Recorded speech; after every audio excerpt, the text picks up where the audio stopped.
What is going on, everybody? Hope everybody's doing well. Look at the new setup, man. Getting all fancy and crap. Kind of jealous of Todd and what he had. So hopefully you can hear me just fine. I think I should be okay. But if you give me a thumbs up or whatever, just give me a quick comment. Let me know everything's good. We should be ready to roll. Man, Kissimmee is up and running.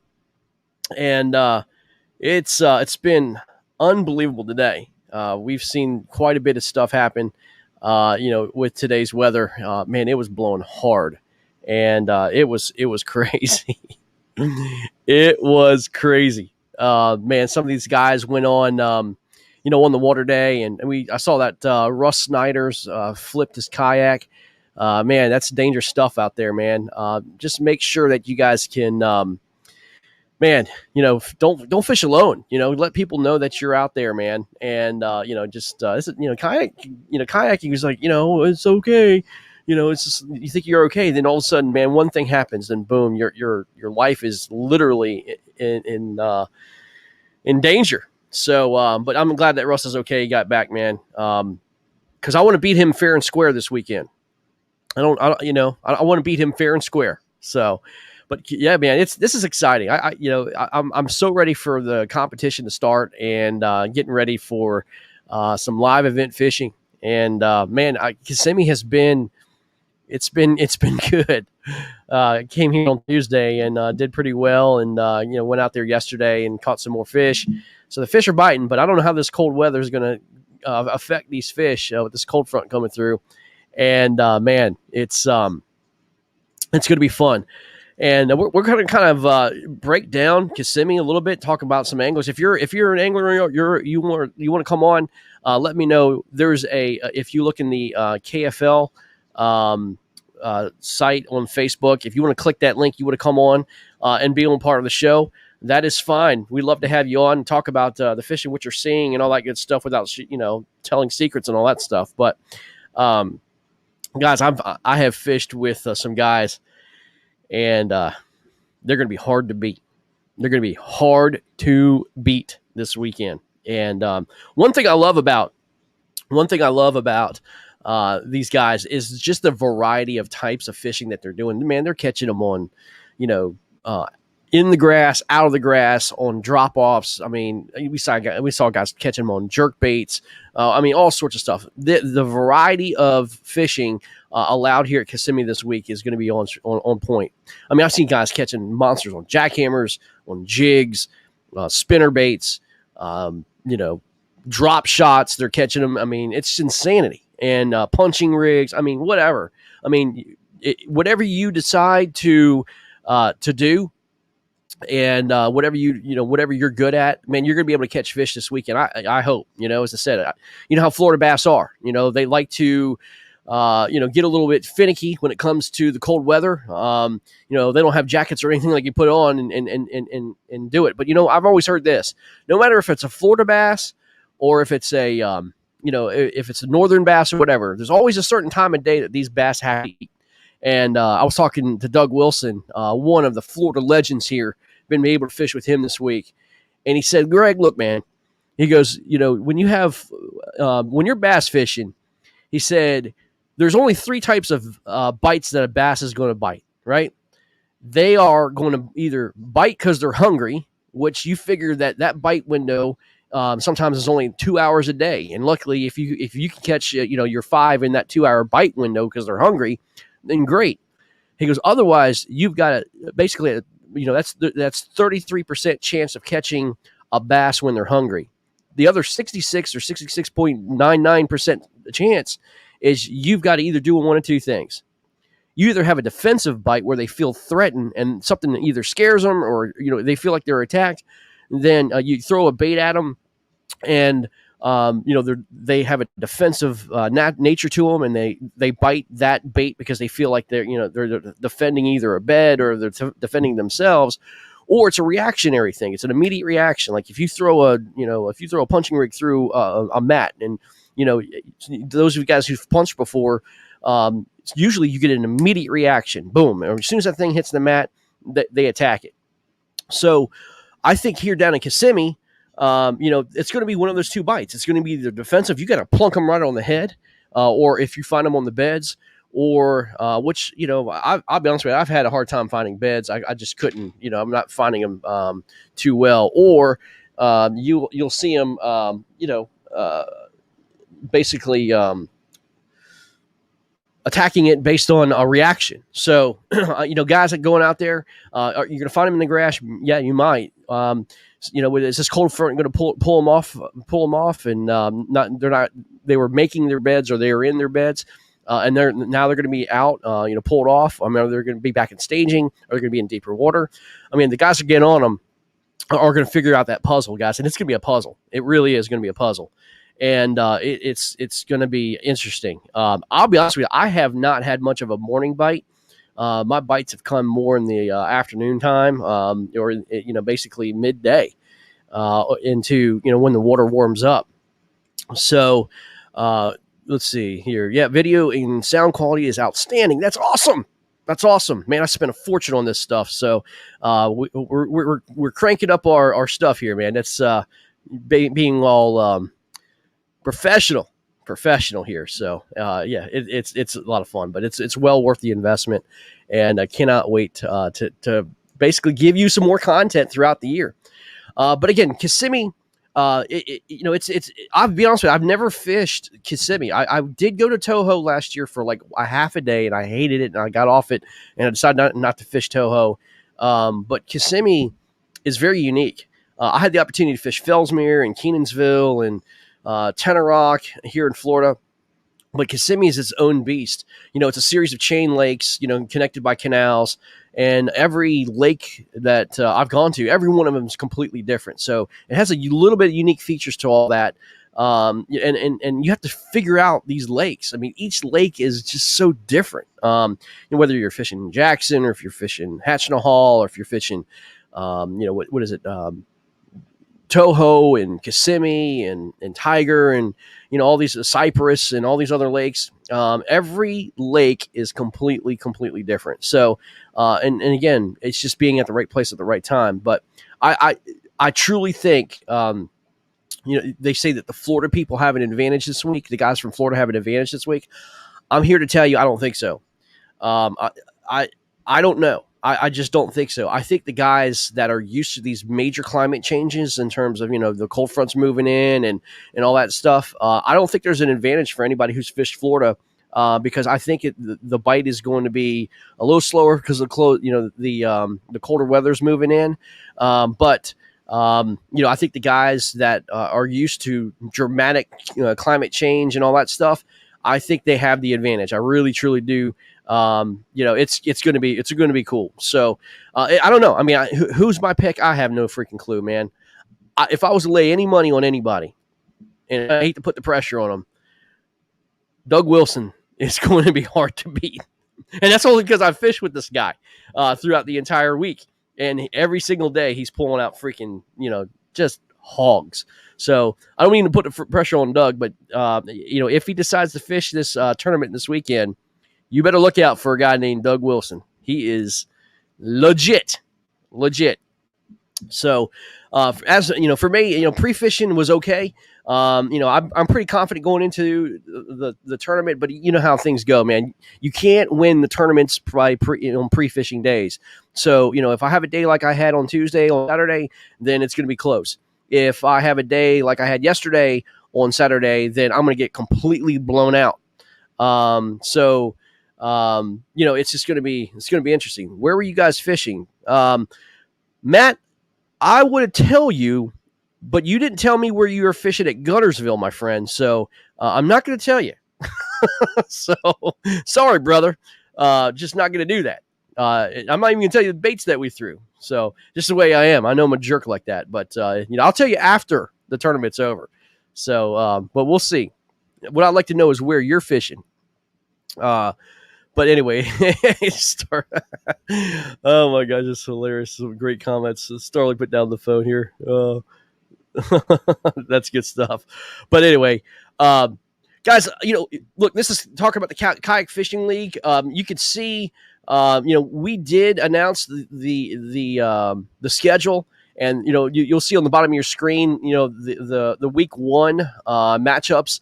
And we really want to showcase and help and showcase the kayak fishing league tournament players in this particular broadcast. Again, if you are part of the KFL and you want to be part of this broadcast in this show, please just click the link that I either messaged some of your owners or it's on the KFL site. We'd love to have you and just kind of talk KFL and kind of talk about what you're seeing at Kissimmee. We would love to get you on, and let's just hey, just have a little chat, man. Love to have you guys on. Or if you're KBBT, I don't care. If you're KBBT, come on. Love to have you there too. So, yeah, man, it's good. It's gonna be Kissimmee is, man. One thing about the trail series with KBF is the trail. Let me just say this. I heard this, and this is so true. The trail series guys who are just fishing the trail series are going to fish a lot different than the guys that are fishing the 10 Invitational. The 10 Invitational guys it's a 2-day event to get into the 10 that's fishing on Monday and Tuesday, right? The 10 Invitational guys, they're going to have to fish a little bit more conservative, I think, because they want to be there, especially on Saturday. You can't win a tournament on Saturday, but you can lose it. Right. But, on Sunday, then they can go for broke. But if you go out there and you get, only 2 or 3 fish on Saturday, man, you're dead. Your whole 10 Invitational tournament's dead, right? Because, you're trying to go after, your limit and then you didn't get it and all that stuff. And then you're frustrated. You'd rather catch, let's say, a 75-inch limit and be close rather than trying to go out there and, go out hog hunting and then you only get 2 or 3 bites or whatever, and then you're completely out of the next day. The trail series guys are different. And I told my friends this. I said, guys, I am going hog hunting 100%. And one thing that's great about, the trail series is if you suck on Saturday, then you have an opportunity to completely redeem yourself and you could win on Sunday. So why not go for broke both Saturday and Sunday? And again, if you do well on Saturday, and then you got to go do it all again on Sunday. And so, there is a strategy in that too, because let's say if you are going out there on the trail series and then you do well, you're in the top 10 or whatever, but then you blow out your water, what do you do on Sunday? And it's just one of those things. There's a complete different mentality that I have going into it. Again, I'm going straight up hog hunting on Saturday, and whatever happens. And if that doesn't show up, then I'm going to have to just kind of maybe, lick my wounds on Saturday, not worry about that, but then trying to recoup and then go find something else on Sunday. But it's going to be interesting. It's kind of like a chess game. It's going to be a chess match between these guys. And, and there's a lot of anglers down here, guys. There's like over 100 anglers down here.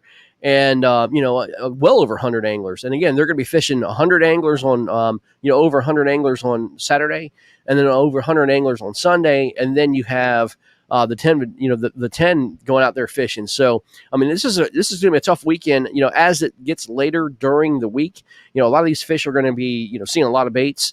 It's going to be one of these things that you're going to see some spots completely blown out. And I feel sorry for the 10 guys because, you get 100 anglers or so, all across the Kissimmee chain, it's going to make it that much tougher for them during the 10. And, but these guys that are fishing the 10 are extraordinarily talented. They've seen this crap over and over and over again, and they know what to do. And I'm sure these guys just don't have 1 or 2 spots, guys. These guys are having 5, 6, 7, 8 spots, that they can just rely on just in case if, this doesn't happen. So, but yeah, it's gonna be cool to see how it happens. But as I said, I've got my money on. Let me say this: I got my money on Doug Wilson, but I got my eyes on 3 others. Okay, Doug Wilson, I think, is going to win this thing, or he's going to come pretty daggone close. But I got my eyes on 3 other guys, and if you get anywhere close to these 3 other guys, I think that you've done yourself well. I think if you see, I'm looking forward to this matchup. I want to see. Oh yeah, that's right. Doug said this is so true. Doug said, "Don't forget about the MLF practice this weekend. That's so true. And guys, also I want to say this: if you're out there on Kissimmee or Toho or on these little bigger lakes this weekend, guys, please, especially early in the morning, be careful with these freaking airboats and stuff out there, man. You can absolutely just get run over by these guys. It's crazy. They don't stop. I mean, I was at Toho last year and I was fishing and I literally got split between two airboats. I mean, in the pads, and they just kind of like just broke off and came right back together. And it's just like, it's just crazy. So there's three guys I want to take a look at that I think is going to absolutely do well this weekend. And it's not because I have any other information or whatever. But I think number one, Russ Snyder's you got to have, okay? If you're not picking Russ Snyder's, even though what all happened to him today, Russ Snyder's has got to be your number one, that he's going to have a great weekend. And I think he is probably the favorite to do well here. Again, there's no reason for me to explain my pick for Russ Snyder's. Number two, I think Conrad Benetti, believe it or not, is going to have a great showing. And Conrad, he's been pre-fishing, he's been on fish, and I don't want to put any pressure on him, but him and Russ, Conrad wants to take down the old the champion. So, Conrad's got some things to prove and all that stuff. I mean, he won his last live event with the KAF at Okeechobee, but he really doesn't fish at the Kissimmee chain too much. But Conrad's pretty confident going into this tournament. So Russ, Conrad Benetti. And there's one other guy I want to tell you about that I think is going to absolutely put a whooping on some folks down here. And I knew this kind of going in. And I think he kind of proved it today by his post. And I knew it, that this was going to happen. But watch out for a guy named Dwayne Taff. Dwayne Taff. Man, he fishes very similar conditions like this in Texas. Okay? Dwayne Taff is fishing. I'm talking about momentum. This guy is he's got this momentum going. He's got confidence. We talked to him the other day. Dwayne Taff is going to show up, guys, and you better look out. And these guys from Texas and Florida are having a little rivalry going on, which I absolutely love. The bigger fish, two of the bigger fish states are absolutely taking it. But listen, a guy from Texas, you better watch out. Now, if I was to pick a guy from the north. A guy from North, I mean, how could you go wrong with Jody Queen? You know what I mean? I think Jody Queen, he's always finding fish everywhere you go. You can't go wrong with him. I think he's going to have a top 10 showing in some of these tournaments. But and then a guy, Derek Brundle. I mean, Derek, he had a great year last year, especially down here in Florida. He started off his year well. But if I was to pick a guy, out of the north, it would be definitely Derek. But Dwayne Taff is, I think those three are you got to look out for. Again, I don't have any inside information or anything like that, but Dwayne Taff, man, I would not be surprised if he's in the top 5, if not win this whole thing. So again, it's going to be exciting. But one thing I was very interested to see in Derek actually posted this video, and I wouldn't be talking about it if he didn't post it. But, man, he was throwing jerk baits, and, that's something that you really don't see in Florida. They're utilizing their talents, the best that they can, what they know, and they're bringing it here at Kissimmee, and they're catching fish like left and right. And, a jerk bait in Florida, that's something that you don't usually see until you're like northern Florida or whatever. These are like usually shallow grass lakes, with hyssum and pennywort and hydrilla and coontail grass and all that other stuff that's down here. But throwing jerk baits in deep water, man, that's and he was catching fish. So that technique could really, really surprise me. So I don't know, man. I'm pretty excited to see again the diversity of the amount of people and all over the country coming down, throwing all sorts of different baits around. I think it's exciting. So, man, it's going to be cool. It's going to be cool to see. And, we'll just have to see what happens, man. But again, I think I'm going to go back to this whole Conrad Benetti thing, in terms of seeing, listen, those of you know Conrad really well. He's not afraid to tell people who he is and how he does things, but he's really kind of toned himself down a little bit. And I love seeing the fact that he's getting into these live events more and more. And, he's been challenged to do so. I mean, his work schedule really couldn't get him to do a lot of live events. But to see him in the live event area and being able to fish, this event right off the get-go and kind of see where he stands amongst the best, guys, I cannot wait to see what he does. And he knows the pressure's on him. He does. He knows the pressure's on him. And, as I said, it's going to be interesting to see what he does with, with this. So I don't know. It's going to be fun. I cannot wait to see what happens. Let's get our buddy, Mr. Todd Patrick, on with us. Mr. Todd Patrick, we're twins. We're twins. What's going on? I don't have the same thickness of your beard, man, but man, we're twins, man.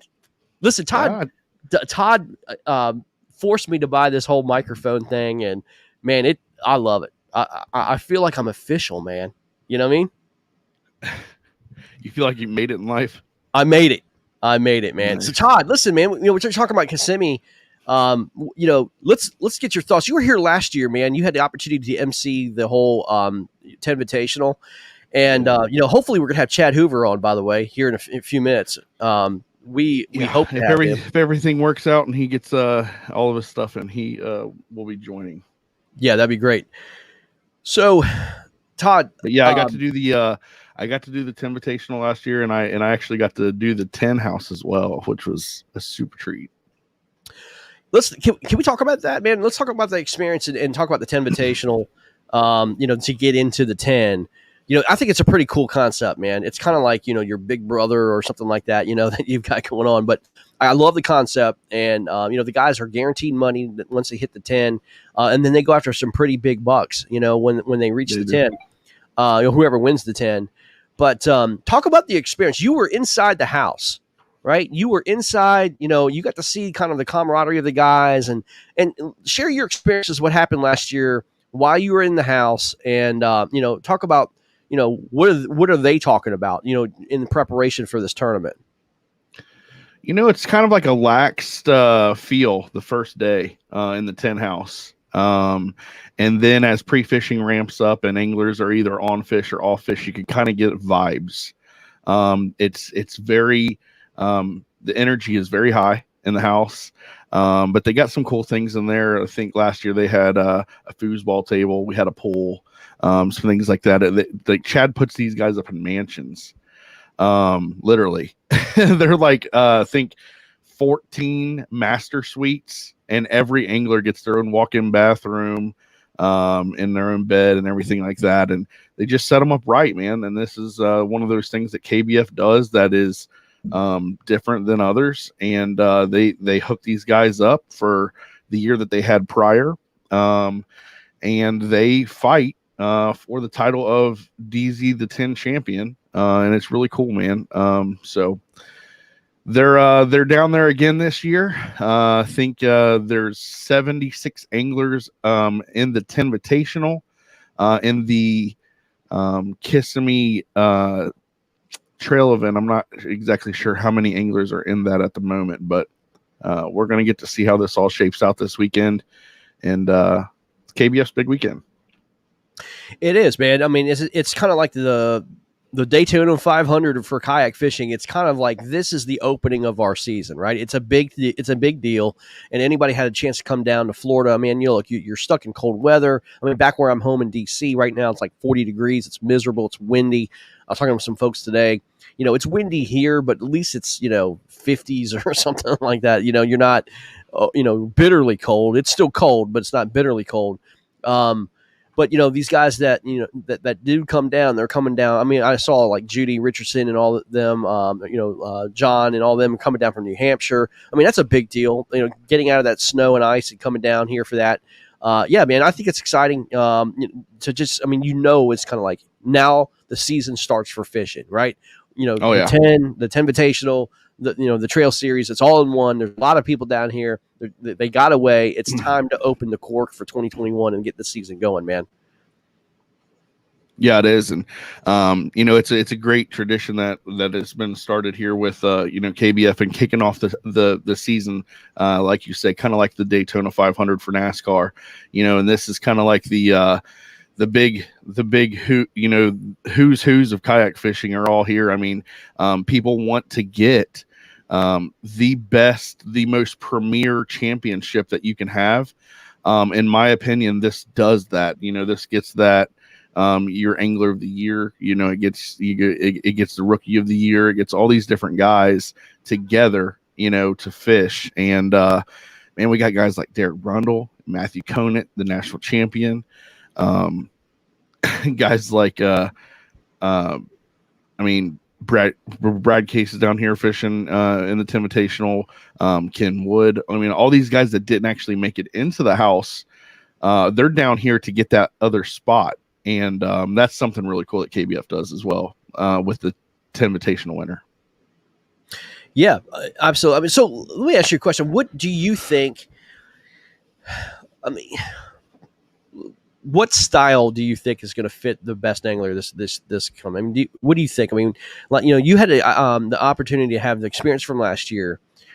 Is it going to be the punch bite? Is it going to be the jackhammer? Is it going to be they're plopping them off beds? I mean, what do you think from the outside looking in? I mean, what do you think or that style of fishing is going to wind up taking it this year, man? Because every year's different, man. You know what I mean? Every year's different. Yeah, it is different, and I'm not down there this year. But I have heard that the bite has been several different bites. I've heard that there's a punch bite. I heard there's a topwater bite. I heard there's a Senko bite. I heard there's a chatterbait bite. So it depends on what body of water you are, because these bodies of water fluctuate in depth. You got different winds coming out of different parts of the area. You have a range of lakes, if I'm not mistaken. It's almost like 50-mile span from the north of Toho to the south of the most southern lake, which is like I think Tiger or one of those down there. Mm-hmm. So I mean, you have a big expansive area of lakes to fish, and the bite's different everywhere. I mean, guys like last every year, lake is different. Yeah, I mean, guys last year, they went out and they lived or died by what they found in pre-fishing when they had a cold front that came through a couple of days before the tournament started. Dylan Fuqua was down here last year, one of the youngest kid in the DZ the 10, and Josh Stewart had been in the house forever, so many different times. Cody Milton had been in it, I think, every single time since its beginning. And these guys just came down here and grinded out. But last year they were able to crown Russ Snyders as the 10 champion, and very deservedly. And Russ is on a mission, and he's on a fish. Unfortunately, today he flipped his boat. Yeah, he did. We talked about that earlier. So you guys want to reach out to him, see if he needs anything, you guys that are down there. I know the kayak community is awesome, and that's one thing that's great about the community. Reach out to Russ, and I'm sure everybody has. But, we'll see how that affects him, see if that gets in his head mentally at all, and we'll see if Russ can pull it out. I don't think so, man. That's not going to bother him one bit, man. And the guy's, he's a cold-blooded killer, man. What I mean? He is, for sure. Yeah, so like we were talking about, I mean, the bite is like for instance, on Tuesday, I had some pretty good luck on, some top water, some, bottom fishing, and all sorts of stuff that we were doing, man. It seemed like everything I kind of threw worked. And then I went over to another lake and just I tried top water. They would not touch top water. I mean, I was pretty, like from the past experience, I was like, I'm gonna throw top water, and I was throwing, and then I was like, well, I'm gonna try the bottom, and I couldn't get them to bite on the bottom, and so I'm like, okay, look, if they're not biting the top, they're not biting the bottom. They've got to be suspended somewhere, and then I was able to get some, kind of in the mid-water column, you know what I mean, and using different moving baits and everything I could to get it. So, again, this is only 2 days apart, right? And kind of same conditions. The wind was coming from the same direction, a little bit harder than on Thursday, on Wednesday than it was on Monday. But you cannot be so hard headed and stick to one true way to be able to catch these fish. You have got to be diversified because the bite. I mean, these fish I think are moving, man, back and forth. And after this cold front, man, I think these fish are going to be just. I mean, they're going to be searching, man. I mean, I think they're going to be zigzagging in and out, and it's just going to be crazy, man. These and some of these girls that I've caught, they are about ready to explode. I mean, they are full of eggs. They should be laying, and they're getting blown off their beds, and they're pissed off. You know what I mean? And so they're so confused. Yeah. Speaking of that, today Dwayne Taft posted a picture, and he had 2 fish in his hands. Back-to-back cast, a 21-incher and a 22-incher. The girls are biting this year. See, remember last year, the I think it was FLW came down, or it might have been MLF, came down the week before, and the bite was dead. Nobody could find anything. The fish were off. The bite was off. Everybody was confused. This year, it's totally. I mean, it seems different. Maybe if people are just posting some of their pictures, but it seems like the bite is on. I've heard numerous mid to upper 90 days on pre-fishing, and it's not even a full day of pre-fishing. I've heard 1 or 2 100-inch days. So I mean, I think the bite this year is going to allow I think somebody from the Invitational that makes it in. Well, I mean, that's another thing too. See, KBF, what they do here is they allow these anglers that are in the 10 house already protect the house, right? And if they win, nobody else from the Invitational comes in. You have to win the Invitational and make it to the 10 house. Yeah, which is cool. And I love. We're gonna see if anybody can protect the house this year. So your 10. Do we have a list of who's in the 10? Do we have a list? I'm doing it right now. Okay, there we go. Yeah, let's talk about these guys. We got, first of all, Mr. Derek Brundle. Yeah, Derek Brundle out of Wareham, Mass. Do you even fish, bro? Yeah, he's out of Wareham, Mass. Everybody knows Derek. He's a super good guy. Amped Outdoors team. I mean, several accent spinnerbait team or accent bait team. New Canoe, X-Zone Lures, XI3, X-Zone Lures. Yeah. So I mean, Derek Brundle is there. This is his second year in the house. Last year, he was a treat to get to know. His story last year, if you guys, I will always refer back to this. Scott Butcher did a rundown of the stories of all these anglers that were in the 10 house last year on an 11-day span, and talked to every single angler and got to know them. If you guys want to refer back to Scott Butcher last year, when he was able to interview Derek Brundle, that's one of the best interviews I've ever seen in kayak bass fishing. Guys, go check that out and learn about his story. Secondly, the KBF Rookie of the Year, Derek Brundle's best friend, Matthew Conant. And defending national champion. He is the KBF national champion as well. From a rich man after that event. Yeah. And you guys, if you don't know Matthew Conant yet, you don't live in the Northeast, or you don't pay much attention, because Matthew Conant has taken this kayak fishing KBF by storm. I think maybe they're going to branch out, maybe do some Hobies this year. I'm not sure what they're going to do as far as fishing outside of that, outside of KBF. But Matthew Conant's here. Derek Brundle would tell you 9 times out of 10 that Matt will beat him out on the water. So you have 2 hammers out of the Northeast right there. Next guy. This guy is an OG of kayak fishing. He's out of North Carolina, Mr. Corey Dreyer. Corey Dreyer, I think, is a co-champion of the very first 10 house, if I'm not mistaken. If I am, I apologize. But Corey is one to look out for. Man. Corey Dreyer, just a great dude. And he knows what he's doing in Florida. This guy is dangerous. He is a definite contender, obviously, to win this thing. But I think if Vegas had odds, Corey Dreyer would be towards the top of the house than the bottom of the house, because Corey knows what he's doing out here on Florida. He had a great, very consistent year last year. I think he had a top 15 finish in the national championship, somewhere around there. So he did really well and was just super consistent, and consistency is key when you guys want to make this easy, the 10 house, and Corey was able to do that. Fourth, I don't know much about this guy. I should have done a little more research, but Mr. Bryce Gibbs, guys, obviously a hammer. I mean, all these guys that are in here, they're here for a reason. They didn't just by chance get in. The way that KBF had this set up this year to get into the house, it seemed like it was like a little, I don't know. It was definitely a challenge to get in, and these guys earned their way in. Jimmy McClurkin is in. Those of you that know kayak fishing, you've heard Jimmy's name. Jimmy's a hammer. He's definitely a favorite to take home some hardware. Alex Miller, if I'm not mistaken, Alex Miller is California.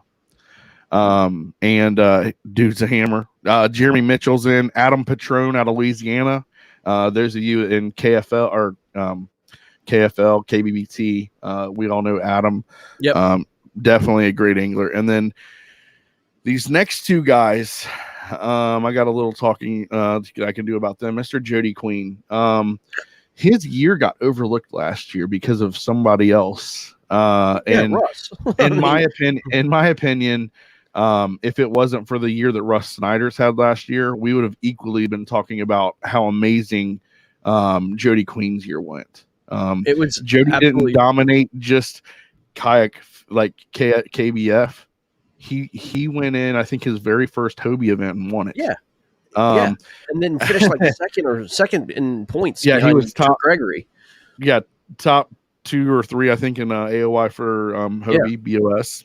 I mean, you got to be super consistent. And guys who fish Hobie, I mean, look, they'll drive 5,000 miles to go fish the Hobie events. You know what I mean? And it's crazy, But yeah, I mean, Jody Queen and one of the most likable guys on the tour. I call it the tour, but going from tournament to tournament, all these different leagues with BASS, Hobie BOS, KBF, whatever, wherever you see Jody, awesome guy, very informational, and a treat to get to know. So there's you down there this week. You see Jody, run into him, shake his hand, great dude, and I'm sure he'd like to talk to you. Yeah. This next guy, Russ Snyder's, right? I mean, the year that he had, I don't know if it'll ever be topped. If he could have went out and thank you, Craig. Corey Dry got 10th at the national championship. Yes, he did. Yeah. But Russ Snyder's year, it started a couple of months into 2019, where he won the Texas State Championship. He won the Trail Series Championship. He won I think he won one other Trail Series. Maybe it was the Challenge Series or the Pro. I don't remember. And then he won the 10. And then he won 40 some odd $1,000 just between Hobie, BASS, and KBF last year. That's not including what he won on his local trail. So I think, that year that Russ Snyder's had last year, if that's ever duplicated or topped, I will be shocked, and I would love to be a part of witnessing that.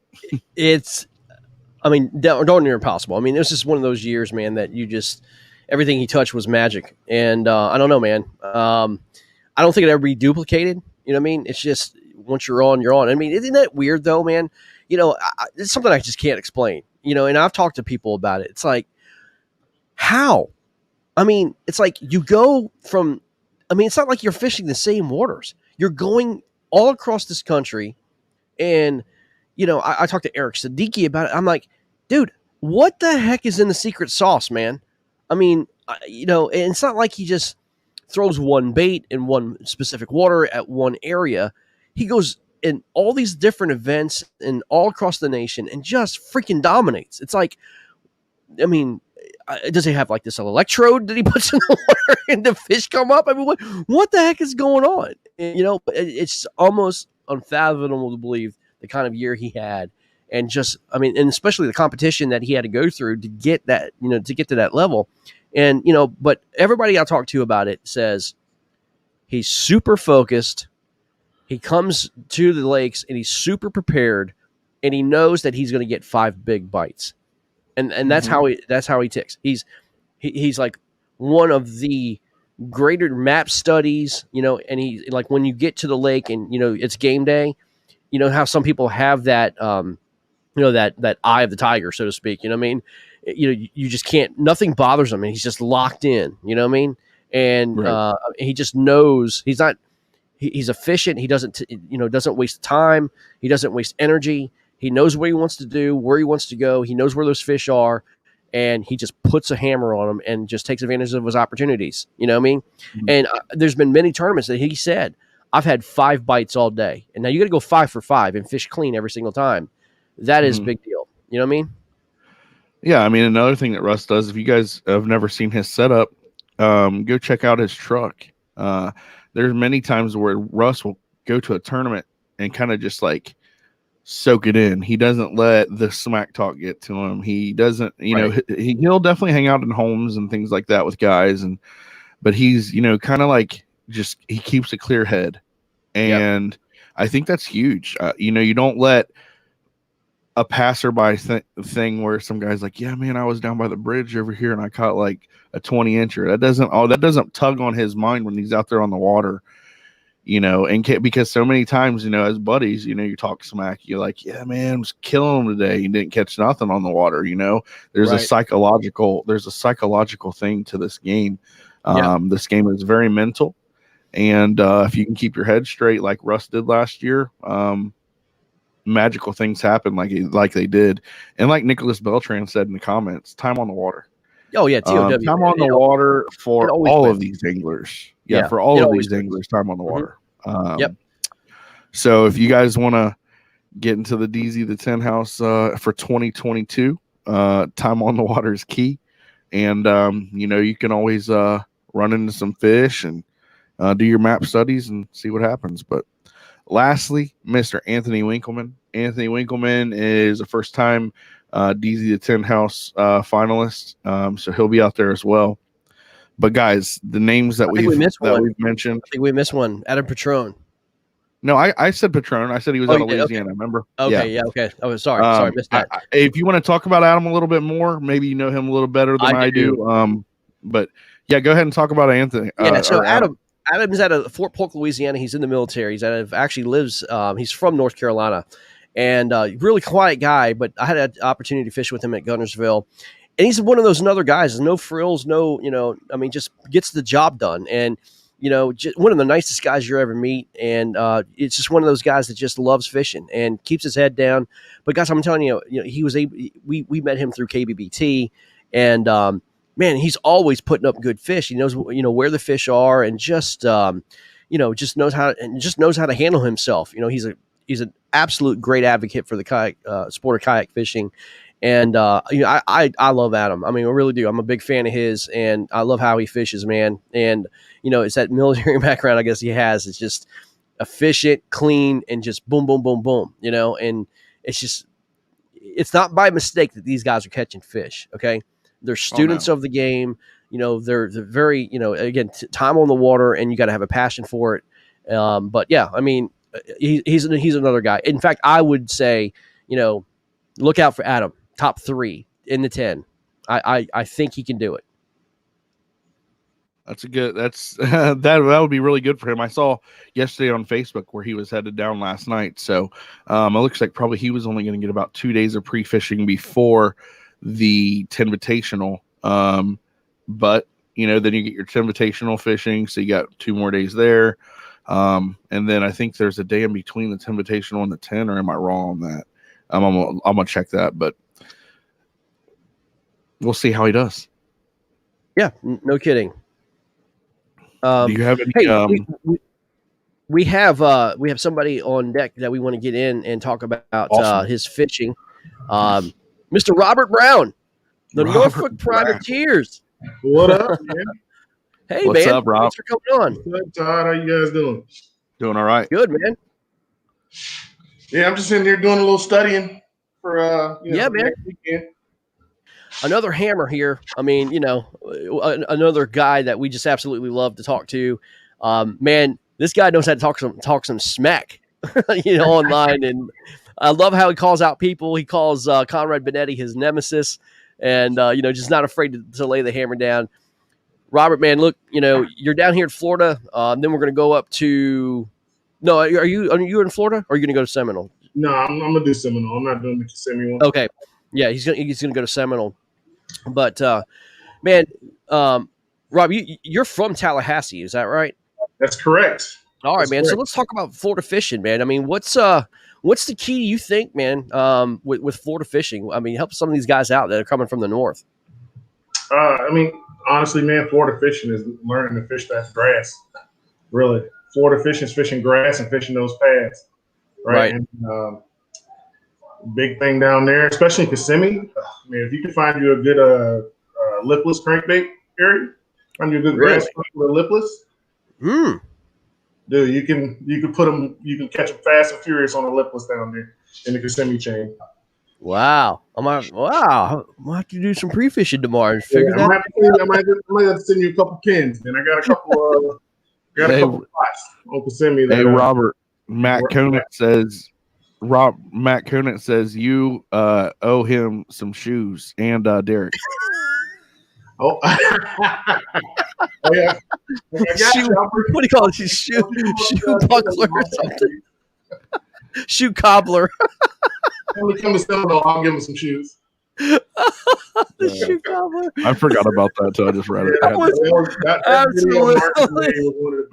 was absolutely hysterical.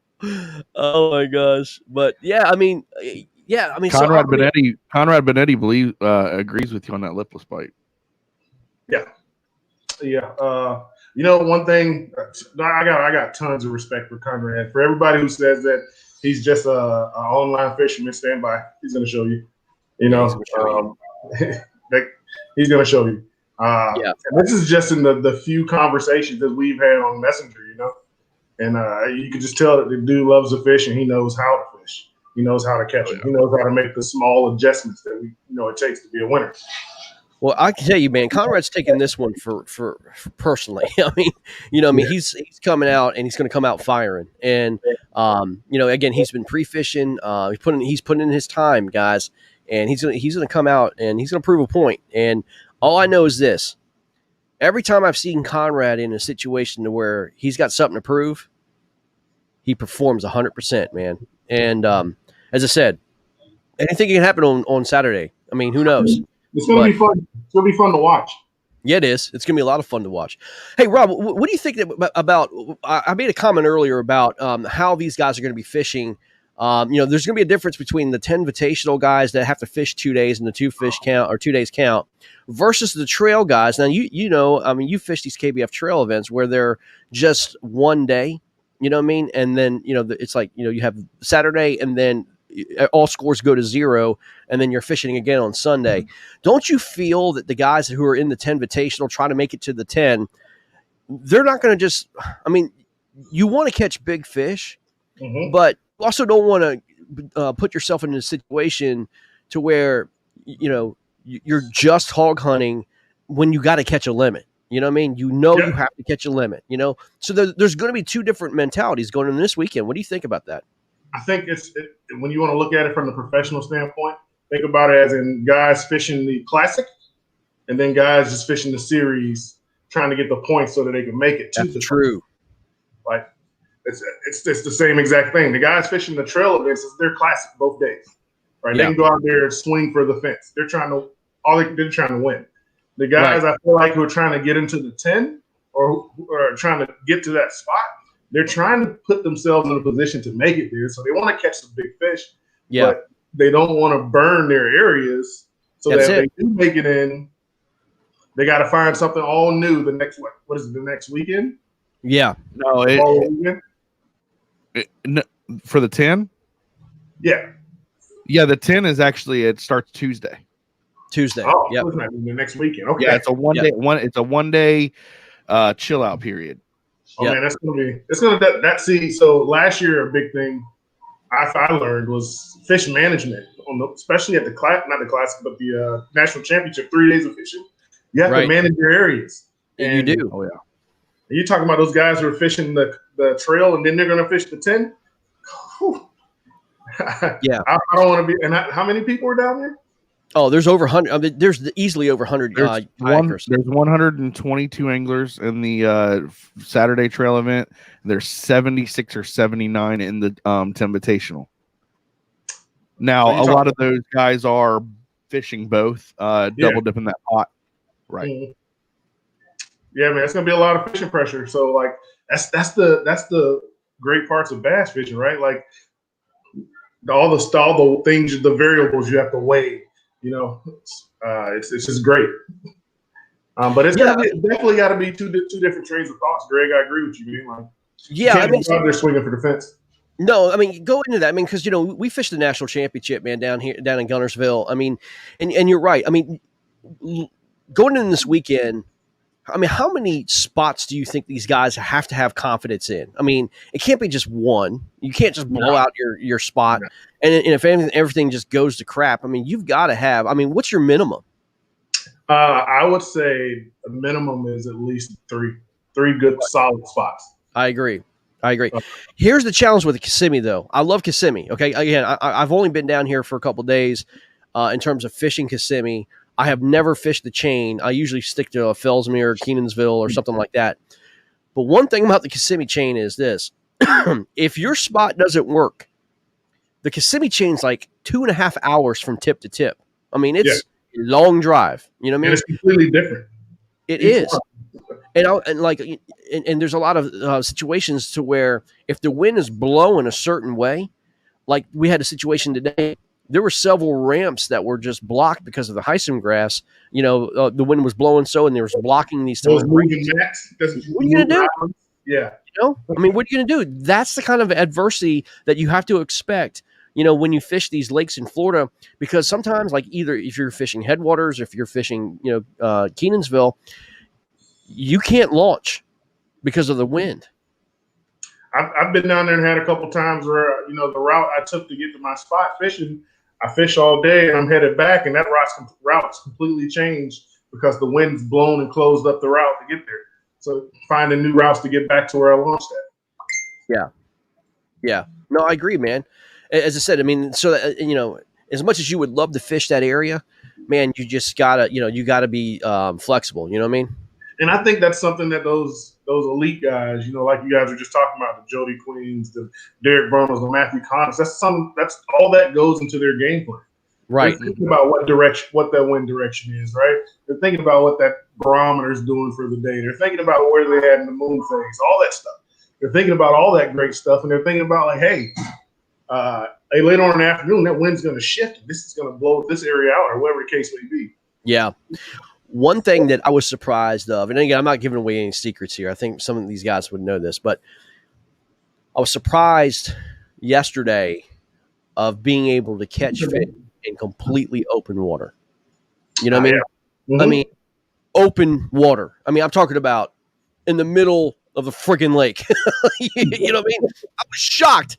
I was like, I'm just going to throw this bait out there and see what happens. And then boom, I was like, what? I mean, because guys, we're from Virginia, man. Mm-hmm. You know how our lakes are. We're looking at structure. We're looking at banks. We're looking at, laydowns. We're looking at whatever we know that these fish are going to be hiding under. Mm-hmm. You just don't go to a middle of a lake unless there's brush piles right there and freaking throw your lure to nothing and then boom, catch fish. I mean, I'll tell you, with Kissimmee, crazy here. With Kissimmee, there's offshore grass beds.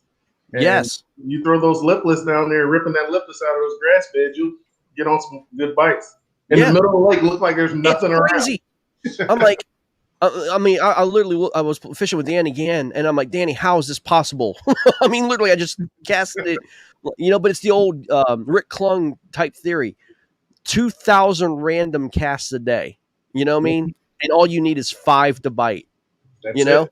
And you don't be afraid to throw freaking bait where just because you threw it. I mean, just don't be afraid to throw it.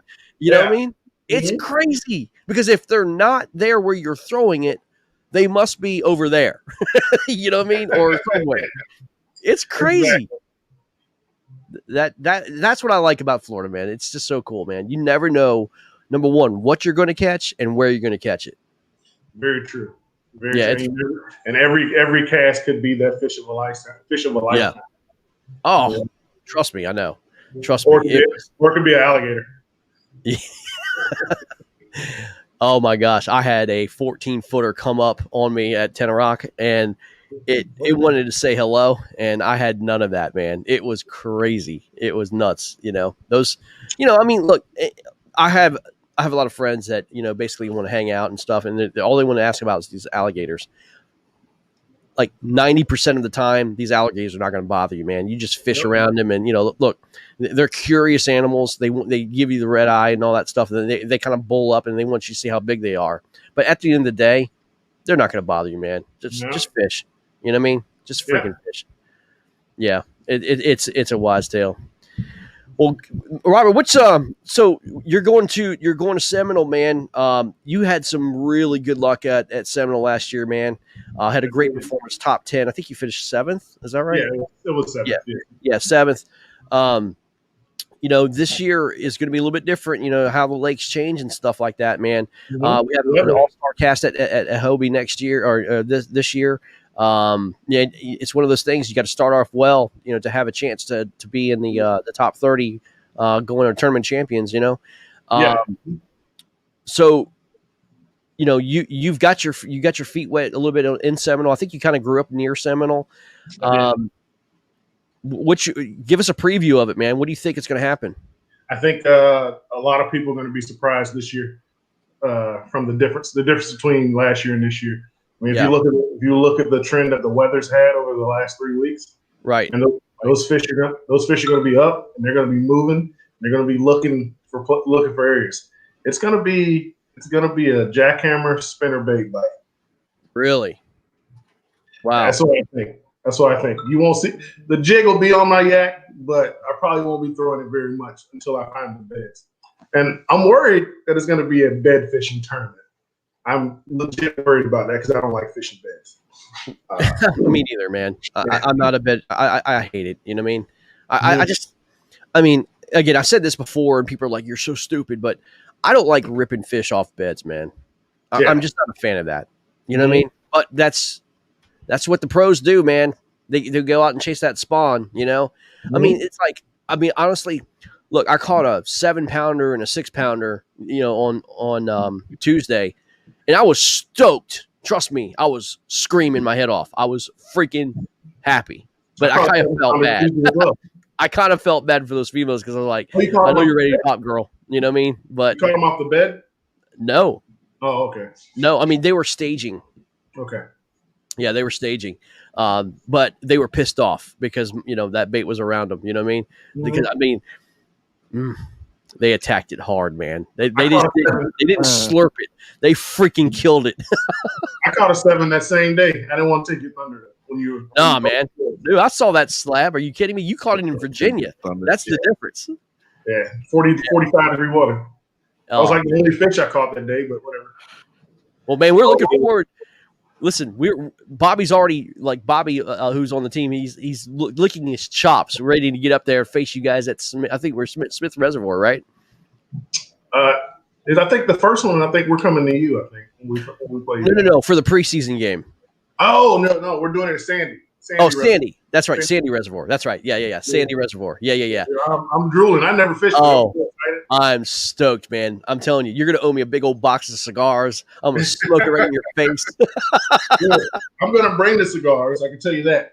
But I'm definitely looking forward to it. That place is, from what I've been told, it's up there with Briary Creek on big fish. Oh, some people prefer it over Briary for big fish. Wow. So we're looking forward to it, man.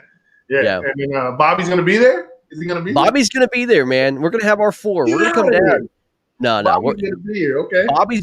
Bobby is sold out for the team. He's ready. He's got a lot to go, man. He's so looking forward to this, man. And it's going to be great. This ain't no Florida fishing up here, Bobby. It's not. But you know what, dude? It is what it is, man. He's going to learn. He's going to learn what it's like, man. We're going to get Bobby on some big old smallmouths over in St. Clair, man. Well, I'm coming too, but I still haven't caught a smallmouth. Oh, my gosh. It's unbelievable. I fished for him one time, Todd, and that day I just slayed the largemouth. I had a great day on largemouth, didn't catch any smallmouth. Holy crap! You can catch some really nice largemouth on Lake St. Clair. Hey guys, we have somebody special coming on. Ready for this? Oh my gosh, there he is. What's up, fellas? There he is. What's up, going on? Conrad, How you doing, guys? listen, man. Thanks for coming on, dude. The Florida Copperheads team coach here, man. Getting ready to do this, man. Dude, let's talk about it, man. Come on. I chose you as one of the favorites coming in here. You got your game face on. What do you expect, man? Let's talk about it, bro. Well, I had to jump on because I had to make sure Robert Brown stopped giving away our tips, man. Jesus Christ, he's giving away everything. I had to stop him. He's an analyst. He's our analyst, man. You know, we got to talk about how to throw football sometimes, man. Hey, when you have too an angler on here that knows what he's doing and he gives away that juice, Conrad had to come on and shut him up. Jesus, man. Nicely done. That's it. But yeah, man. I mean, I'm nervous. You know what I mean? I realize that it's a big opportunity for me, and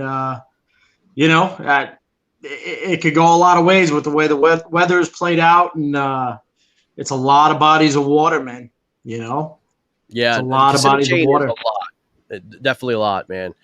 Yeah, I mean, without giving the secret sauce, man, I mean, look, what do you think is going to win, let's say Saturday, man? What do you think it's going to take?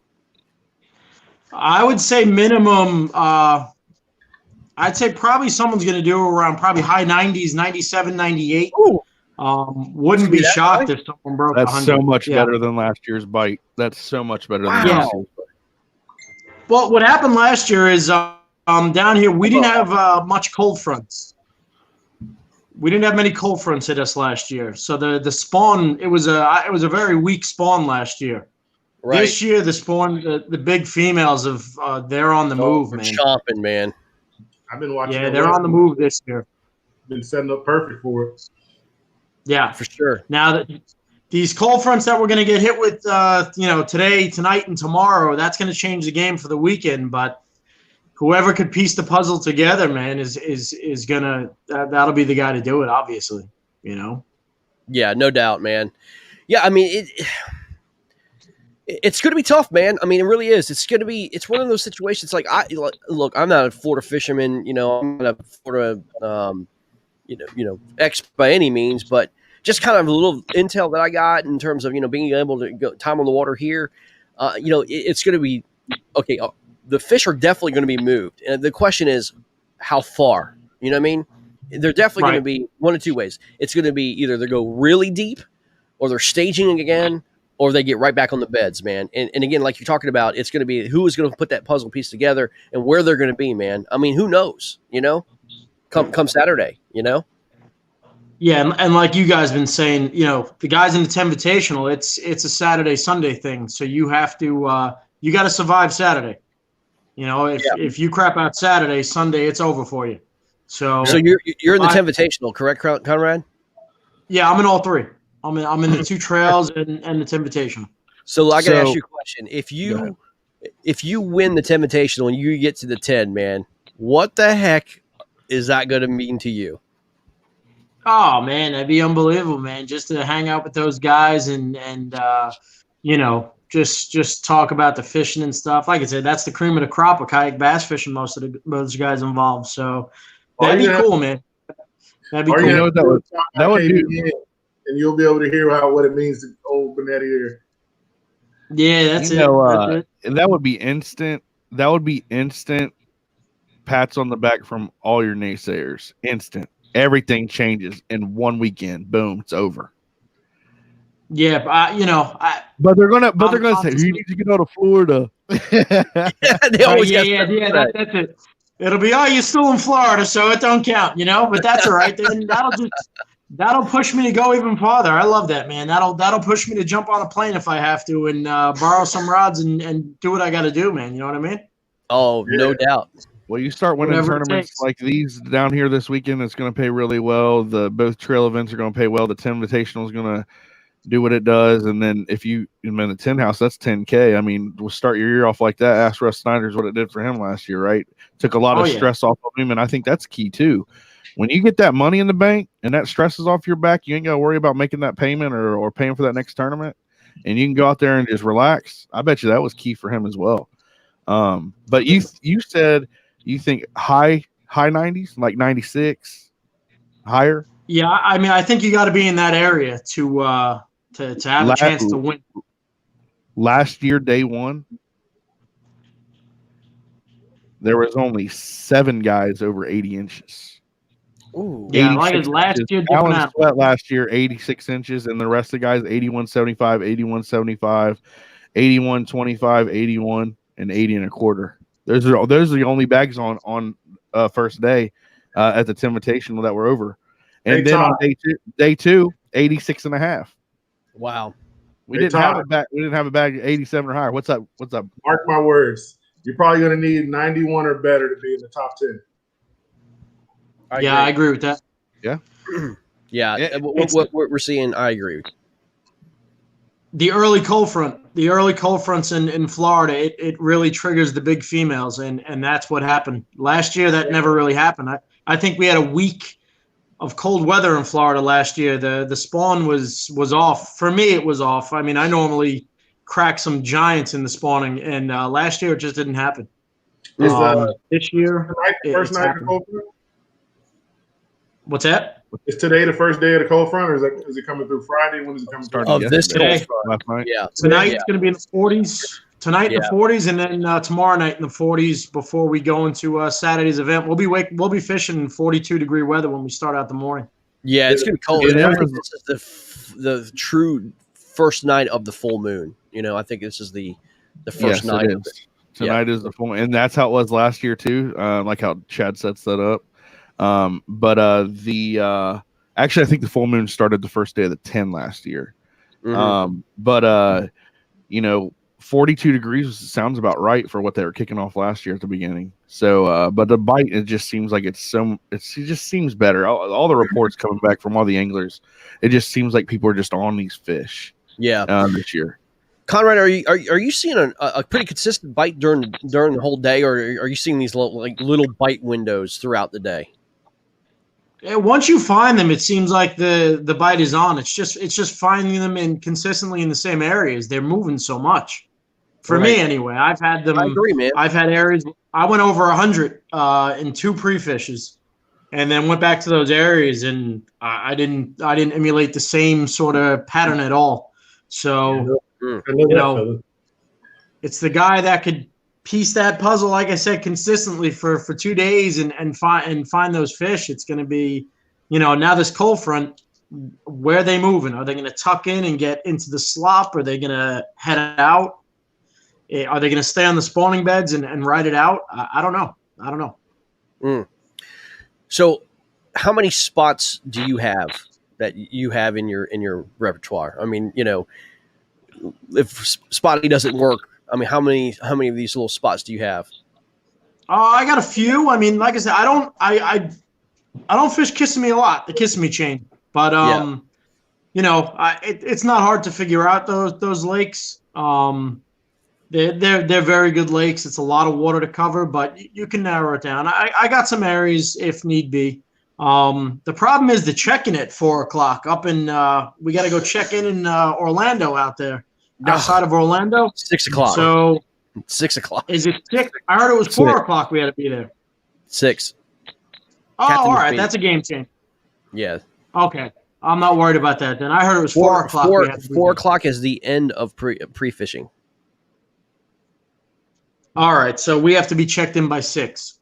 Yeah, at 6. Yeah. Yeah, you have to be checked in. All right. That's good. That's a game changer. Okay. Well, that just allowed me to fish for another hour. Thank you.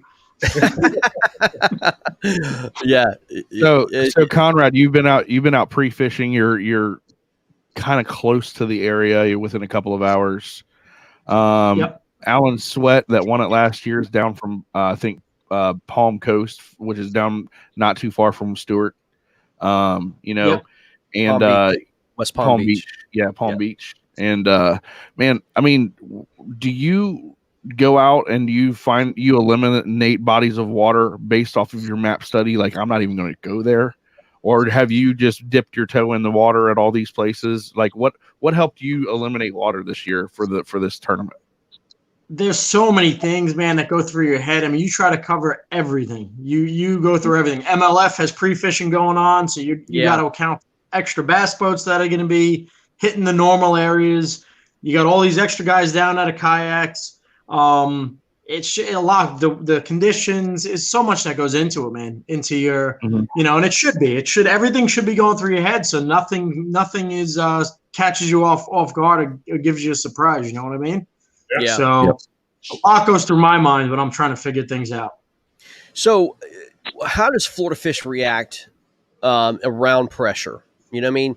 Up in the north, they completely shut down. I mean, it's not even. I mean, they just will not bite for days after pressure. Florida fishing a little different though, isn't it? I mean, they can recover pretty quick. You talking about fishing? They're used to it. Yeah, they're used to it. They're used to it. Honestly, they're used to getting plunked on the head constantly with different baits. Yeah, they could be caught. Yeah. Well, I got a question, man. Since this is the kayak fishing league, man, you guys are the Florida Copperheads. We're getting ready to get started here, man. In another couple months, you got your lineup. We had Danny Gann on the other night representing the Florida Copperheads. You start your season at Alabama, Florida versus Alabama. Man, I know you're growing, and let's talk about the league, man. Why you joined it, your teammates, and what do you expect out of this league this year, man? I think it's going to be fun, man. I think it's going to be a good time. We got great anglers involved, which was key, having some of the top guys in the country fishing this thing with Brundle and Conant and Brown. And, you just got a ton of Rodney Kennan, just a ton of guys, man, a ton of great anglers, great people, and great lakes that we're all going to be fishing, which is key. We're showcasing some of the best lakes in the country and rivers in the country, and we should put some entertaining days together for the people watching, which is great. Yeah. I mean, the whole point is that, listen, I don't want to see. Okay, I'm going to start this. I'm not a fan of the MLF. Okay, I'm not a fan of it. I just don't like the Dink Fest weighing a 1 pound bass and counting it, and they're like, "Oh, I'm excited," and they throw that thing back, and they're catching 1 pound bass over and over and over again. Is not fun for me. Okay, I want to see tanks. I want to see big girls, big freaking bucks being caught, and that's what the best 5, or in this case, it's going to be the best 10, should be the showcase. And I believe that the people who have picked their waters, we're going to throw some tanks on the board, man. I mean, it is going to be so much fun to watch. We were going to leave Fellsmere off of the list because of a team could probably sneak down good anglers and maybe put a lucky day together on Fellsmere. Yeah, and beat us. But we said, you know what? That's a lake we got to have on, man. Just for entertainment purposes, we got to have on. The hospitality business. I mean, people want to come down, they want to fish Fellsmere. That's it, man. And if someone beats us, shame on us, man. Shame on us if someone beats us on those waters. I'll blame Matt Kasparic. I'm gonna blame Matt Kasparic. Blame the goat, man. Blame the goat. That's his house, man. Yeah, we got a great team, man. We really do. We got guys who could travel. I mean, I'm from up north. I'm from the Bronx. A lot of up north fishing, reservoirs, smallmouth fishing. Thomas Woodring, another guy out of Pennsylvania, grew up fishing smallmouths and cold weather. We got a good crew, man. We got a good crew. I think we're gonna do well. Sherman Bishop travels. He travels well. Danny Gann. We got a good team, man. We got a real good team. Jason Denise from up north hasn't shown much in the kayak world yet, but I'm telling you, he's gonna. I mean, that guy knows more than 20 guys put together when it comes to the game. So he's gonna put it together. He's gonna put it together here soon. And then Sissy Cook. I got a question for you. So, knowing that your Copperhead schedule, what matchup do you have circled that's getting you amped up the most? I think coming to see you guys is gonna be how. Yeah. No, not just yet. That was the one. Coming to see you boys, I think, is going to be our biggest test because, like I said, I see the way. I see the way Robert Brown fishes, man. That dude he's real deal, man. He's real deal. Listen,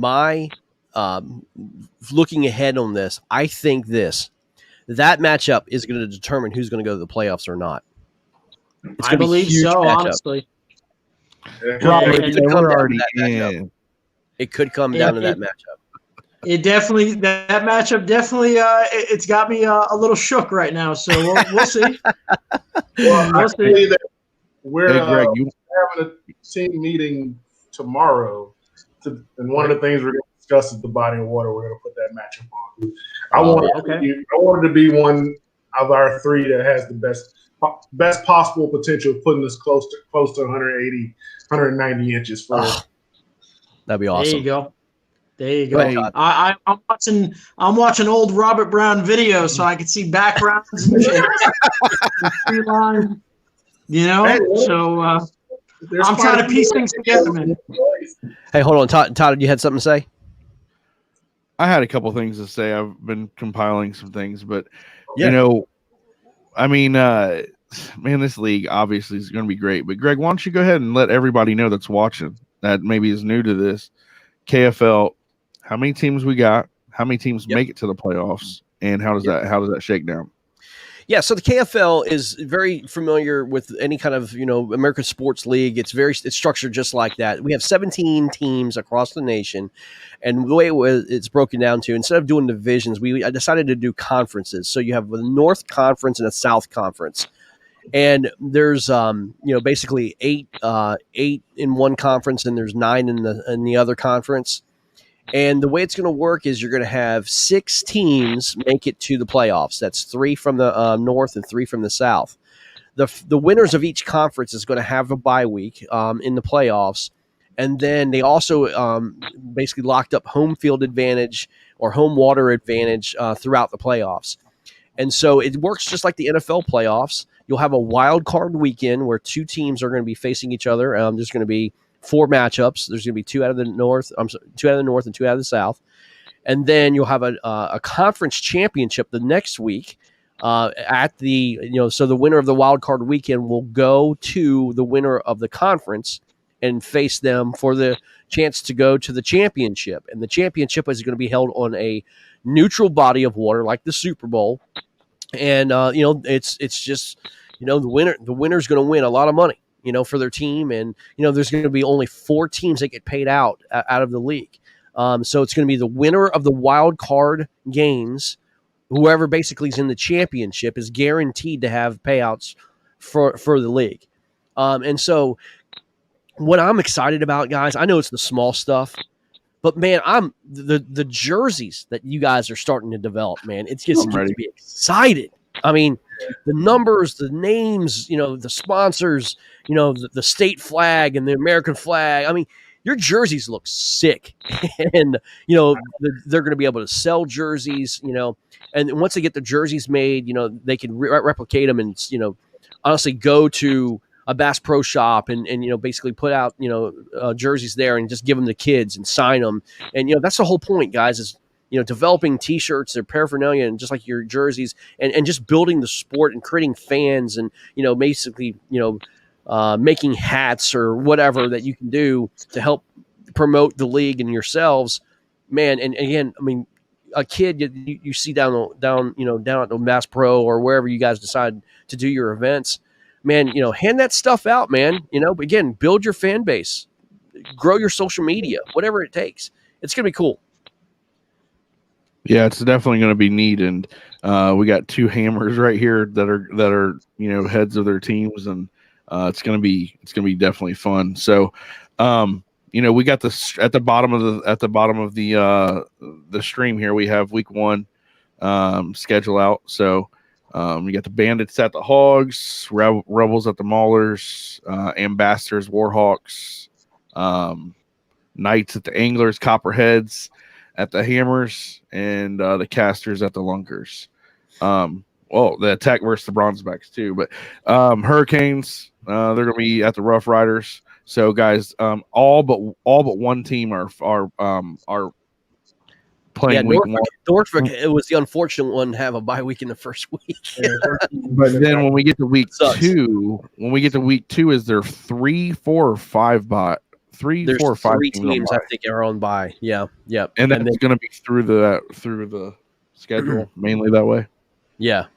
It's gonna be interesting how that shakes out. I can't wait, man. It's there's a lot of talk. There's a lot of I don't know. There's like this. We'll just see how this goes or whatever.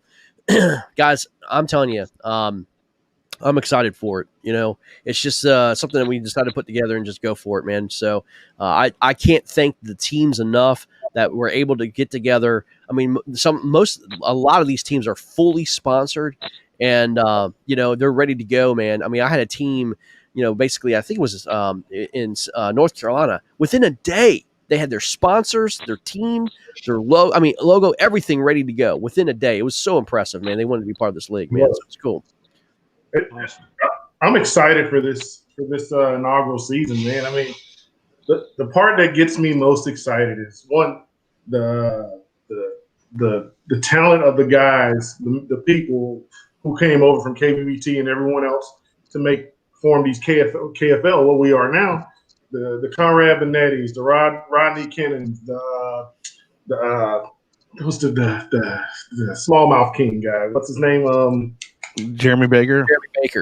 Jeremy Baker, like just the opportunity to go fish against these great fishermen, right? Well, for one, we're not really fishing against them; we're fishing against these fish, but it's the competition there to meet these guys.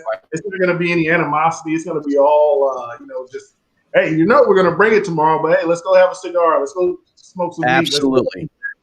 And hopefully the country's opened up by then, so you guys can show each other off that hospitality. Like, hey, man, this is what we do in our town. This is what it's like. And all that sort of stuff. But I told Bobby hit me up yesterday, and I was like, hey, man, when you guys come to face us, hey, I'm gonna throw some flesh on the grill out there, man. I'm smoking is one of my things I love to do. 100%, man. Listen, I want the full Robert Brown experience. I want some smoked meat. I want to smoke a cigar, and I want to get you. I want to smoke you on the water. I might pop the top on that $700 bottle of Hennessy that I bought. Oh, look at him though. Conrad's like, don't forget me. The fish these places, one, places that we know of that we've always wanted to fish, and then two, all these anglers have probably selected places that are great fisheries that none of us know about. So all those things roll into one just make it so exciting for this inaugural season, man. Yeah. Hey, I got a question that will cause maybe a little stir. Not allowed to pick your team. Who's the most dangerous team in the league? I'll go first. I'll tell you. I think it's those Mass boys. Yeah. Yeah. Yep. Brondel and Conant, Ken Wood. They're so versatile on the different bodies of water and water types they can fish. Yeah, no doubt. We got Matt Ortenzi on with us from KFL, the Tar Heel Lunkers. What's up, Matt? Tar Heels. Not much. Down in Kissimmee right now. Oh, nice. You're here. Yeah, I'm here. I just got off the lake pre-fishing, but damn, it's windy today. Yeah, man. Did you hear about Russ Snyder's flipping his boat? Hey, I'm going to get one other guy on with us. He's in Kissimmee as well. Rob Richards is with us. Rob is here, and he's been in the queue for a long, long time. Here we go. Let's talk about Kissimmee. Rob's down here too. We'll get back to my question later because I'm getting that answered. Yeah. I'm sorry, guys. We're just getting a lot of folks. This is what it's all about. Get you guys on. So, Matt, I mean, have you had a chance to pre-fish at all? Yeah, I mean, I went down to Cypress Lake today, just trying out. I've never been down here fishing. It's always been one of those bucket list items I've always wanted to do is come down here and fish. Right. But man, I'm telling you, that wind was making it tough in a kayak, just trying to keep it up. And I thought I was going to use my trolling motor, but that grass too thick, and that just kind of backfired on me as well. So it's kind of just wasn't really used to trying to fish in the wind like it was and trying to get the kayak position just right. But man, I'm telling you, it just looks amazing coming down here and looking at all the the way the lakes and the layout and everything is. It was just amazing. Yeah. So hopefully we have better weather tomorrow and it's not as windy. Yeah, no, I agree. I asked Conrad if he fished today, and he said he was on his way, saw the wind turn right back around. Conrad, we know what the wind can do here, man. Yeah, I fished in right after through hurricanes and tropical storms. Those days are over, man. Those days are over. You got to get smart at some. You got to get smart at some point. For that, man. You know, get too old for that. I got trapped at Kenansville in a grass mat, and I'm like, I'm 43 years old, man, and I don't need to be like, trying to plow out of a freaking grass mat, trying to fight 40-mile-an-hour winds head on, man. I'm just too old for that. I'm just let me go wherever the wind takes me. It is what it is. You don't get. It was nice yesterday. It was 85 degrees when I drove in, and no wind, nothing. It was really nice. I was like, man, this is gonna be great fishing. And then wake up this morning, that wind is just going. Yeah. Yep. Rob Richards, you're with us, man. Let me see if I can get his mic unmuted. I think he's got to unmute his mic. Yeah, Rob, how you doing, buddy? I had it muted. Okay. How you doing? Oh, I'm wore out. Did you go fishing today? Tired. Did you let that wind beat the hell out of me? Oh man. Wow. Well, Rob, if you don't know Rob was a part of Exotic Rods over in Texas, and man, he can make a rod, man. And he sent me a rod. It was perfect frog rod. I mean, legit. And I took it ocean fishing, and it was one of the furthest casting rods I've ever seen in my entire life. It was amazing. I was launching freaking baits in the air, but he's decided to go on his own. Rob, what's your company called now, man? It's called Crotalus Custom Rods. Crotalus Custom Rods, and there's a reason why it's called Crotalus. What's the reasoning? Well, I guess it's a cross between the Bible, a flag, and if you cross me, it's actually the scientific name for rattlesnake. There you go. That's it, man. That's pretty cool. So how do you spell that?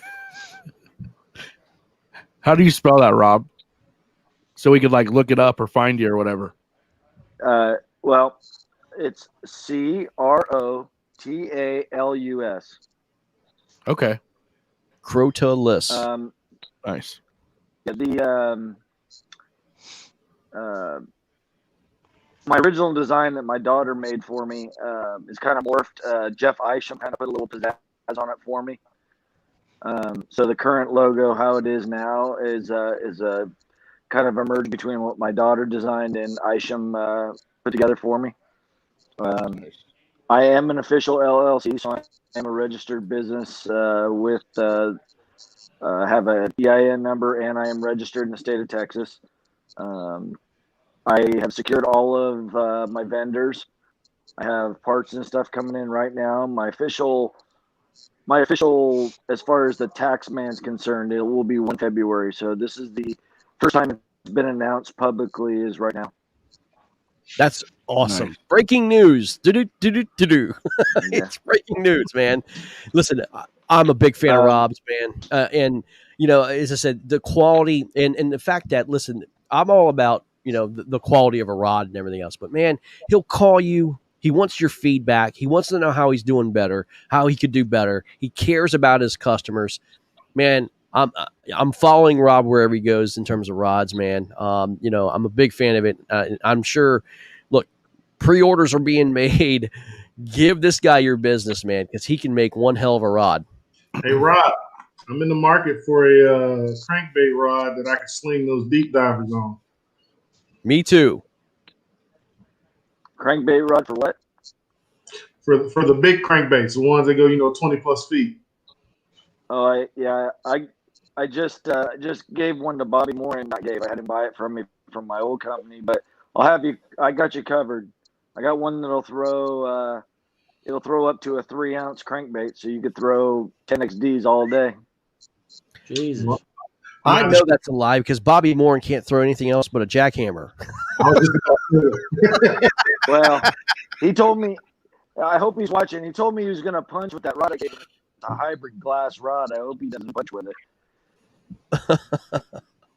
I love it, Bobby. Bobby hurt his back. I don't think he's actually fishing. Yeah, now. he hurt his back, man. He's out, man. My boy's out. So No, my teammate, man. I met him in a call on my way down. Oh wow. And but of course you know who my first pro staff guy was. Jeff Isham. No. Derek Brundle. Yes. There you go. That's so smart. I mean, obviously, Robert, you know his value. That's super smart. Yeah. And I got another guy. Some of you guys might have heard from him if you know in the big boat world. I got a guy, Jeff Reynolds, that came with me, just real big in Texas and Oklahoma. He heard I was leaving and he said he was coming with me. And just so you all know, I'm pretty prideful, you know, a lot like you were talking about Adam Padron, you know, I'm a retired Marine and I'm very direct. I didn't steal anybody from Exotic. When they heard I was leaving, they said, dude, when are you starting your own company? And I really wasn't going to do it. And fortunately, I got some financial backing from some family, and I'm starting out small. My initial goal is to sell 25 rods a month, you know, and see where it goes from here. And, you know, I'm not too prideful. If you guys don't like something or, you know, my customers don't like something, let me know. I'll tweak it.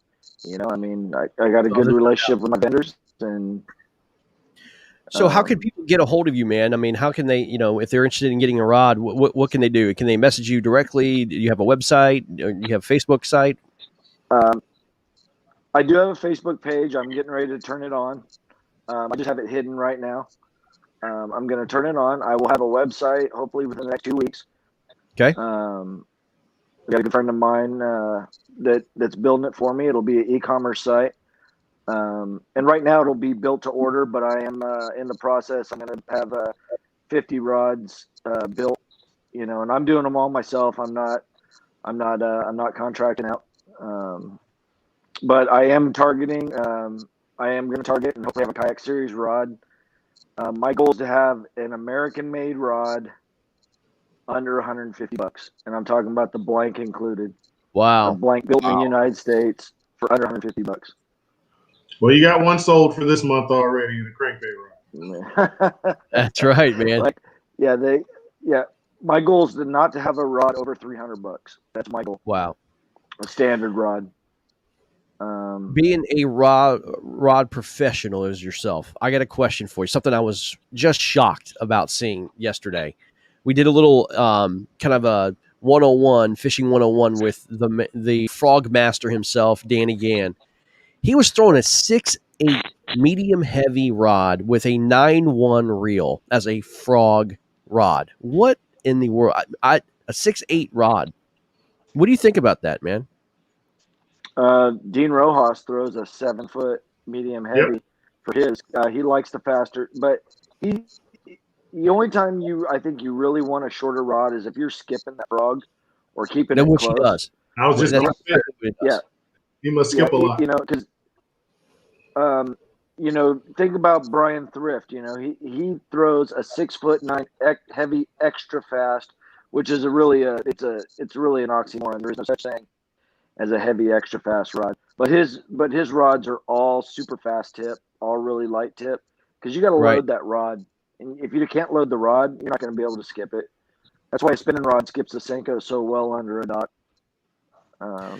What about you know? So I mean, that makes total sense.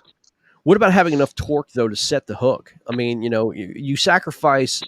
I think you sacrifice a little bit of being able to have that strength to pull that freaking fish out of it, and set that hook on a frog rod. I mean, you could skip it, and you can be accurate with it, but there also has to be performance when you set that rod and hook that fish. I mean, is that a give and take situation, or can you do both pretty well with something like that? It's something you got to find for yourself, because it's all about taper. You know, and I mean, I could get it all into the science only because I read the stuff and I get information from my rod manufacturer. A lot of that has to do with the taper of the rod, you know, and material.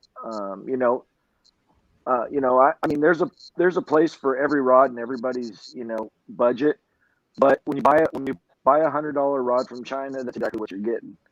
You're getting a $13 rod with a 75% or a 125% markup.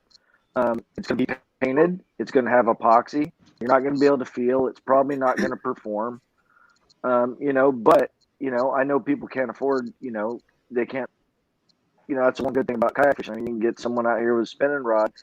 They could probably whip your ass. So, That's right. But with that being said, it's all about material. The rods from China just don't have a lot of material. They don't have a lot of what they call scrim. They don't have a lot of cloth. So it's hard for that rod to be strong enough to do what these frog guys are wanting to do. So one of the frustrating things for me, especially crankbaiting, Rob brought this up. How in the hell can you throw a crankbait? Okay, let's say you're throwing a 6D. Okay, it's got treble hooks on it, front and back. That freaking fish has a face full of hooks, and you cannot freaking hook the damn fish. What's going on? Is it the rod? Is it the technique? I mean, why is it that there's no other bait that I know that I throw I cannot hook, or if I hook it, it's one sliver of a piece of skin on the back hook? So can I take graphite rod? Talk to me. So the other day when I caught this 6-7 pounder, yep, I lost 3 on a crankbait. Yeah, on a crankbait. Oh, yeah. I know exactly why. All right, talk to me. I was throwing a big deep diving crankbait, so I bought a. I'm not going to say who because I don't want to bad talk their company, but I bought a heavy 8-foot heavy action rod, crankbait rod for that. Well, this rod is way too stiff, and so when I was swinging on these fish, the rod, like there's no the tape on the rod. The tip didn't have much tip. So when I swung on these fish, I don't even swing. I really lean into it. The rod doesn't get it. So I was pretty much just pulling the hooks right out of it. And not only does your the rod matter, but the line matters as well when you're talking about throwing those things with the treble hooks, right? So if you got, which is why like sometimes I don't really like to throw crankbaits on 100% fluorocarbon because there's not a lot of stretch in it. I like for when that fish hits that crankbait, like that's why crankbait rods load up. Like that tape rod is a lot deeper than your normal rods. It gives the fish time to get that crankbait deep, and when you swing, it's just kind of like you're not really driving the hooks into the fish's mouth, but you're kind of just pulling them right in there. And if your rod has too much backbone or your line doesn't have enough stretch, you just pull it right out. And it happened to me 3 times on 6 pound plus fish in like an hour, and that was the only crankbait rod I had. So I mean that's why I'm like, hey Rob, hook me up. We use a hybrid. 2/3 of the rod is graphite, and the last third, maybe that's not quite a half, is actually glass. And it's not fiberglass. It's not S glass. It's actually like glass, as close to glass can be, without it being brittle. And it's made from the Owens Corning Company. I think I might have mentioned that before, Todd, on one of our other shows this past summer. So it's a hybrid. Derek uses a 7-foot heavy hybrid for all of his like chatterbaits and spinnerbaits and stuff. But that same heavy is great for like the 10XD. I throw a glide bait on it. The medium heavy, I throw a 710, and I throw that a 6XD on a 710 medium heavy.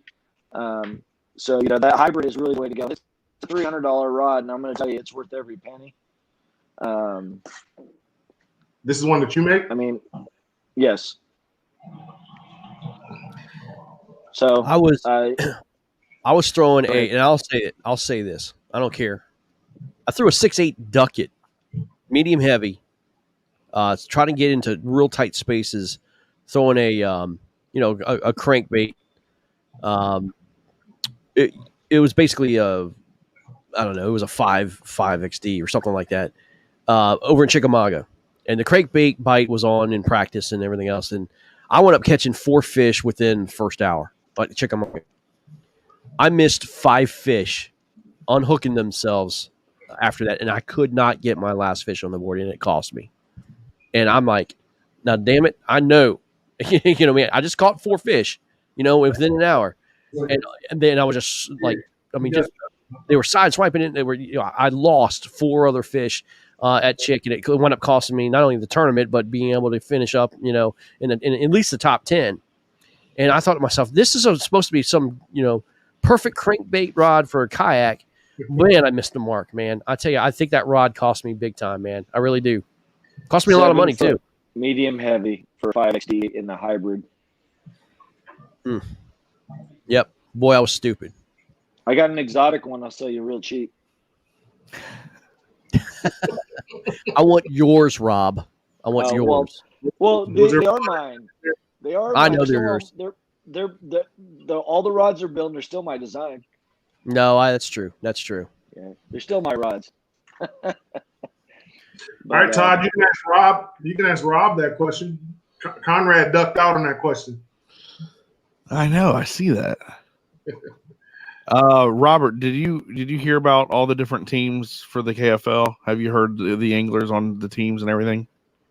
I did. The Florida Copperheads would have been perfect with a Viper, huh? That's right. Well, I'll tell you what. Why don't you become their team sponsor, and they can incorporate your logo? Oh well, yeah. They'll have to fight over what Robert said was the toughest team in all of KFL. The Mass Maulers. Yeah. Would you agree? Do you feel that that's probably the cream of the crop, or do you feel that there's another team out there that might be? I got to be careful. You know who I'm staying with down here, right? Who? I'm with Mike Elsey and Derek and Matt and. Well, you got Mike Elsey's on Indiana.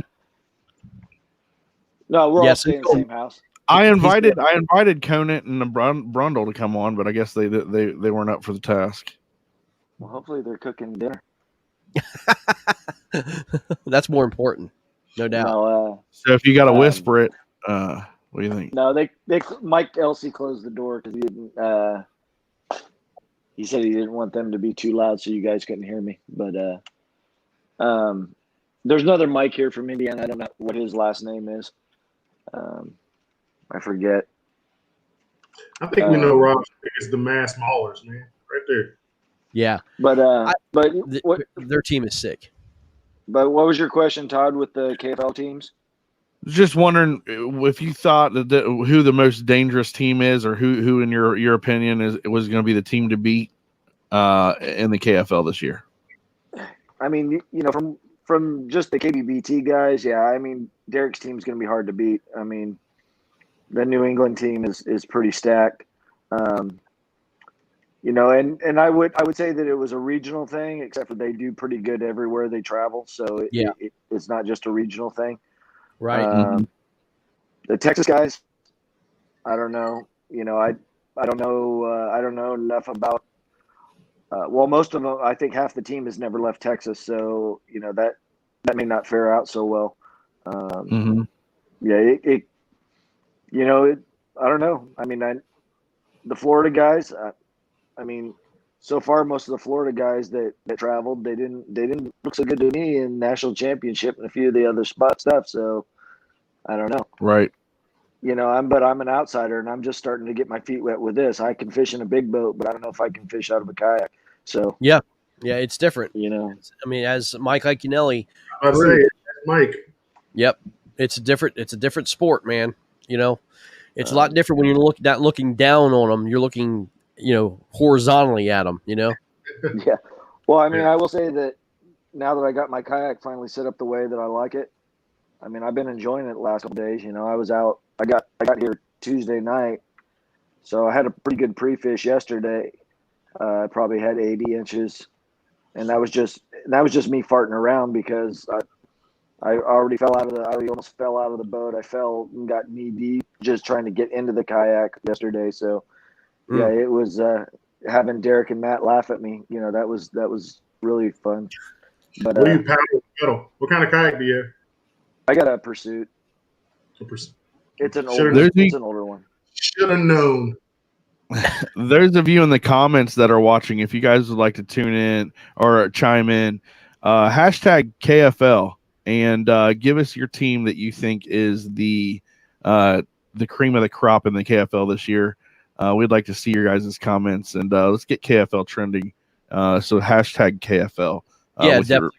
Yeah, use that and put what team you think. That'd be great. I'm not brand specific. It's just I got a really good deal from a guy in Texas on a used Pursuit.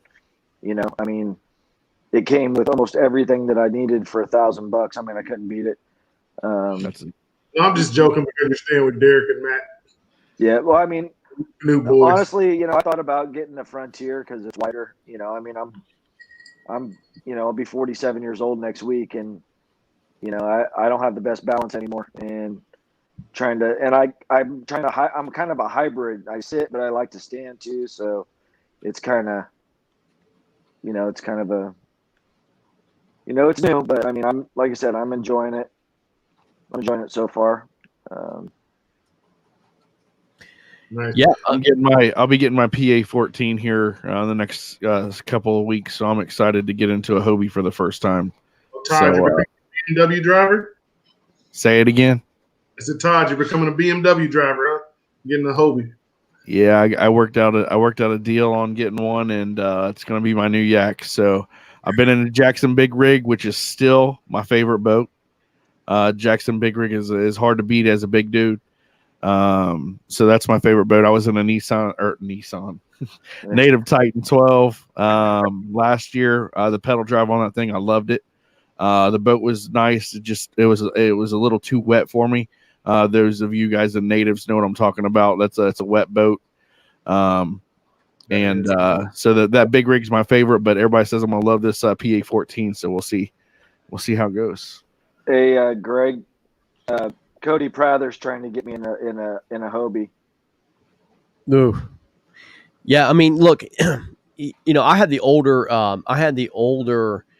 Hobie Outback, and to be honest with you, they had zero stability when you'd be able to stand up. You know, this is like the 17, 18 model. The newer Hobie Outbacks are more like the old PA 12s, and man, I tell you what, super stable, pretty slick, tracks very well.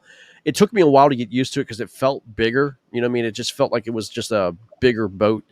But man, I tell you what, I have fell in love with this Outback, man. It's so versatile. You can stand up. The paddle, it tracks very easy. It pedals fantastic. It's got the kick-up fins and stuff like that, man. I'm so glad I did upgrade, man. You got the kick-up fins. I did get the kick-up fins. It's nice, man. You know, Hobie does a great job. Of course, you know, Hobie's, you know, industry standard in terms of, you know, when it comes to kayaks, but, you know, but like they are getting a lot of competition, and a lot of these, you know, boat builders are building absolute freaking stud kayaks. Yes, they are. Yeah. I mean, it's just, you know, the pedal drive is the way to go. I love how the new canoe has, you know, the XR3 or XI3, and, you know, they can just go in everywhere they want to. And, you know, you can put, I mean, whatever you want on this thing. I mean, I had an opportunity to fish with Marcus Coates, and we were at Chickamauga, and he had his, you know, new canoe with the XI3. And dude, I mean, you're clicking buttons and you're going, rather than me trying to pedal my way out there. I'm in. You know what I mean? I'm in. Except for he had too small of a battery. Yeah, exactly. You got to make sure you have. Yeah, you got to have enough battery. But I'll tell you this, man. I hope one day that Hobie as a series wakes up and says, you know what, we're going to allow motors into the sport. You know, we're going to allow motors into the series, because there's so many people that are fishing with motors now. Basically, not having them fish with motors. I don't know, man. You know, not everybody fishes out of a Hobie. I know it's a Hobie series, and I know they want to sell Hobies, but not everybody fishes a Hobie. You know what I mean?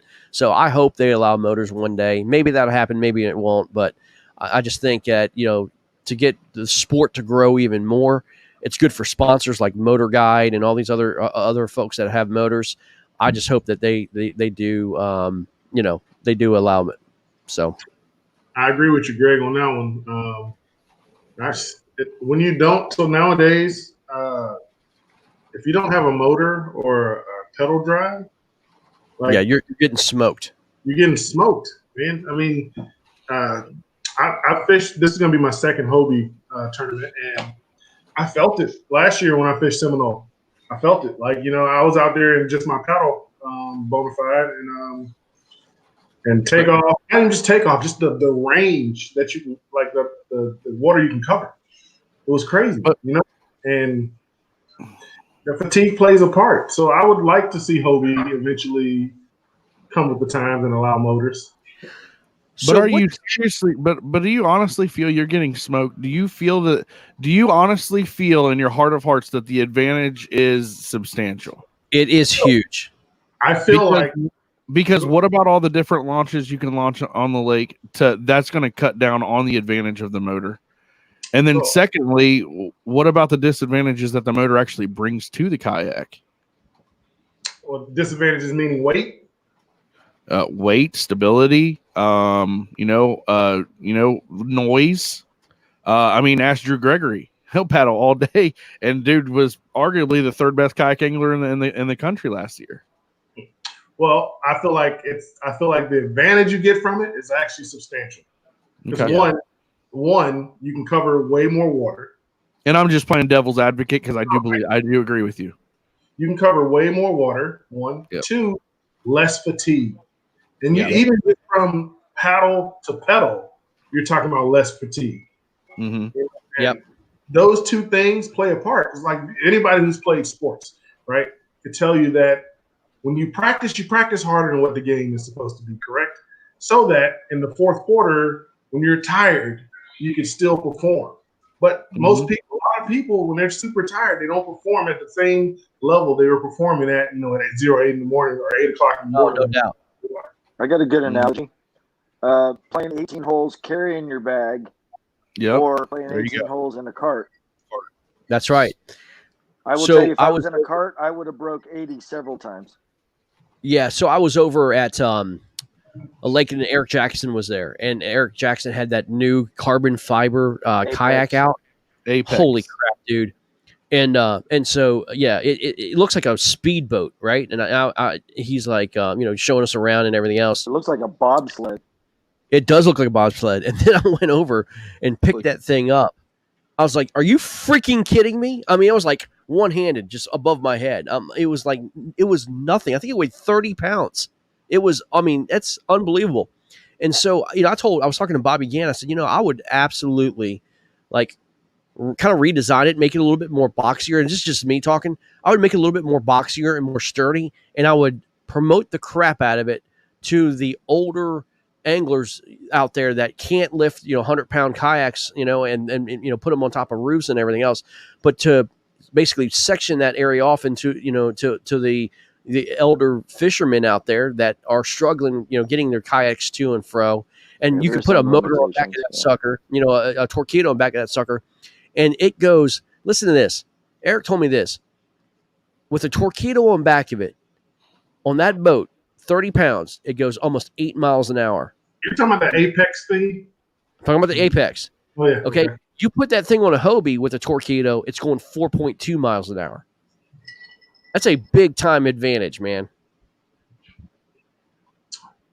1102. It's also a $5,000 to $6,000 difference too. $10,000 boat. It is. It's super expensive. I understand. I mean, obviously, it's carbon fiber. It's gonna be super expensive, but hopefully things will get right and all that stuff and get to that price point. But look, Eric Jackson's gonna run his business the way he wants to, man, and he's putting a lot of money and effort in manufacturing and all that stuff. But the boat itself, holy moly, dude, it looks good. I just couldn't believe the difference of weight. But you could, that's an advantage of itself too. I mean, think of it like NASCAR. I mean, these guys are building on these new cars and they're making them lighter and faster. Man, they have such a great advantage. You know what I mean? So it's really, really cool. Very expensive kayak, but Greg, I got to jet off of here. Yep. Sorry, Todd. Have a good night, man. yeah, if people want to get some custom stuff in, Robert, hit me up. You can hit me up privately on Facebook right now, and just and I'll start taking some orders. Derek and I can sit down tonight and order some blanks. He's going to help me with I have a rod line, but we're gonna work on some stuff as well. But maybe we'll get a promo code or something. Not too much. I got to make money this first year, and for the KFL guys, we completely understand. And they can. Hey, Robert, do you want to say what blanks you're using, or is that's between you and yourself? Oh no, I'm using Norfolk composite blanks. I'm keeping everything the same. Yeah, and that's what you guys were using over there as well, right? Yeah. Hey, I'm North Fork loyal. It was no secret. I worked at Kistler for several years. Used North Fork blanks. I firmly believe they're the best blanks. Yeah, you might pay a little bit more, but they're made in Washington State, and I believe you get what you pay for. So, hey, Robert, is it just Robert Richards or Robert Richardson? Robert Richards. Okay, I don't think we're Facebook friends, but I'm gonna find you because I definitely want that. Well, you can find me through Greg or Todd or Derek or Matt or. Got it. Yep. Even Bobby. He tries to stay away from Bobby's site. All right, guys. Hashtag Jackhammer. See you, Robert. Enjoy your time down in Florida. Thanks, guys. See you later. All right. Thanks, Rob. Yeah. Thanks for coming on. But I was going to say Conrad Benetti just chimed in, and I asked him, I said, so who is your team if you can't pick your own? The team he picked was the Lone Star Bandits. Mm-hmm. Yeah. That was a natural pick. Rolando Nandon, Carlos Estrada. No. That's Southeast, man. Don't disrespect. No. That team. Come on, dude. Bandits. So is that Mark Coates? That's Mark Coates, Derek Miller, Jared Brockman, yes. Jason Campbell, Jeff Isham. Don't disrespect these guys, man. I met Jeff at Seminole, man. Good dude. You said you met who? Jeff Isham. Jeff. Oh yeah, dude, he's just good dude. What a great guy. Yeah, what a great guy. He is. Oh yeah, for sure. Well, Todd, who's your pick, man? I like Louisiana a lot. I know I was on the hype train for Louisiana. I'm a guy that can never just pick one. So I like Louisiana, and I like Massachusetts Maulers as well. And then I do like Lone Star Bandits. Those would probably be my top three. Greg, what do you got? Man, how could you disrespect us, man? I've got Eric Siddiqui, myself. You got Bobby I don't even know anybody but Siddiqui on your team. Are you freaking serious? We got guys who fish all over this damn country, and you're picking guys that can't fish out of Texas? Are you kidding me? Big fish Will Brewer? Come on, man. Yeah. Will's not gonna be able to fish with us this year, man. He's got some things he's got to do in Virginia, man. But he's definitely helping us out behind the scenes, man. We appreciate it. Yeah, trust me, I would love to have Will, man. I could start a lot of crap and ask you guys think the worst team is, but we're not do that one today. No, man. I'm just kidding. I think that the top six teams that make the playoffs, I don't think it's going to be a fluke by any means. I think it's going to be we'll see how it works out. But I like the teams out of the West or whatever. What's that side over there, Greg? Is that the Southwest? South. It's South. The South. I like the teams out of the South a little bit better than the than the teams out of the North. Hey, but you want to know what happened in KBBT? Remember? Never forget this. The North showed out. Whether it was Iowa, whether it was Nebraska, whether it was Massachusetts, whether it was Michigan. Yep. Those teams showed out, and we might see an emergence of that again. Rob, let me talk to you about it, man, because you're going to be fishing in it. Man, the thing is going to be when it's one thing to fish your own waters and basically protect your own house and and all that stuff and fit. You're pretty confident on your own water. You have to go 3-0. I mean, you have to go 3-0. You can't lose at home, right? You lose at home, you might as well. I mean, you're unless you steal 2 on the road. Well, that's the thing. Going on the road, right? And Norfolk, I believe you've got Carolina, you've got Alabama. Is it? I'm trying to remember your schedule. Yeah, Carolina. We have you guys, and then we have Florida. Florida. Okay. Yeah. Oh, you come on the road? No, I'll put them on the road. Yeah. Carolina, Motor City, and I don't know. In West Virginia. It might be. Yeah, it might. No. Yeah, it might be West Virginia. I don't know who our other road game is. I'm gonna have to look at that. It might be Carolina, and then the Tar Heels, and then us. Both Carolina teams, and then Washington. I know that much. Both Carolina teams, and then Washington. Yeah, we play both Carolina teams. I do know we play both of them. So and then you go to Washington. So you come here. So you don't have a far to go. But so look, Rob, you've admitted it. I mean, we're going to be fishing the Potomac River.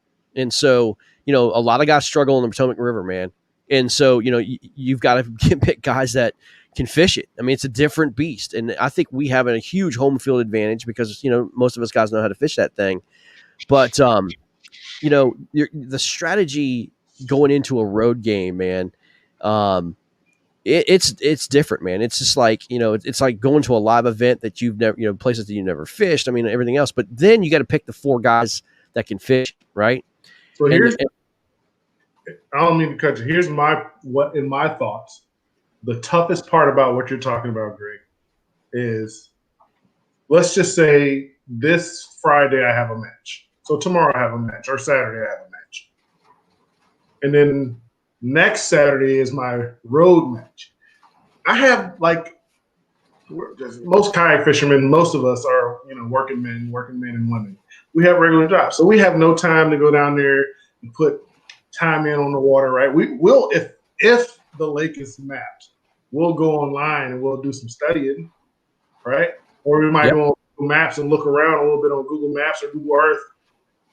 But that, to me, that's an added check mark to make it tougher. I feel like this is going to be tougher than going out and fishing Hobie, going out and fishing BASS, doing any of that, because when take for instance the Hobie on Seminole, I'm leaving tomorrow night. I'm going to have at minimum 3 days of pre-fishing at minimum. Yep. Pre-fishing to figure out where I'm going to go, what I'm going to do, and how. With this, no, and a lot of it's going to be on waters we've never heard of. Maybe sometimes it'll be water we never heard of. It might be on water we have heard of that are very, very huge. Some places fish big, some places fish small. It's so exciting. It's so exciting. Yeah. One other thing is like you don't want to mess around. Like it's one thing to get on your water, and you're traveling and stuff. But dude, if you are a teammate and you blank, okay, like you are one of the 4, and you've got to put up 10 big fish, and you blank, and then your team doesn't catch 10. I don't care who you are. If you are in an individual event, you're like, okay, man, it is what it is. But dude, then you're in a team event and you blank. Holy moly, dude, it's a different feeling than when you let your team down in it. What were you going to say, Todd? I was going to say the thing that is really cool with what Greg did in signing Eric Siddiqui last week, in a way that you can use a guy that travels nationally and doesn't really do anything else but fish. You can say, hey, man, when you're going through this area, why don't you stop by and pre-fish this lake and give us a little insight on it? So that's another way that you can use your teammates in this league that I don't know how many people have thought about that is, sending guys like that out to pre-fish lakes for you and give you a little insight on it. So I think that signing that Greg made was key. It was very strategic. Yeah. I saw it. My mama didn't raise no dummy. What's up, Matt? How you doing? What's up, Matt? How's it going? Hey, since Matt came in, I get to ask my question first because I'm playing that game today. You know what the question is, Matt. If you cannot pick your team, what is the most dangerous team in the KFL? in your opinion? Well, it's not Greg's team. Got to get a dig in too. All Matt's team right Oh now. my God, man! You know what though?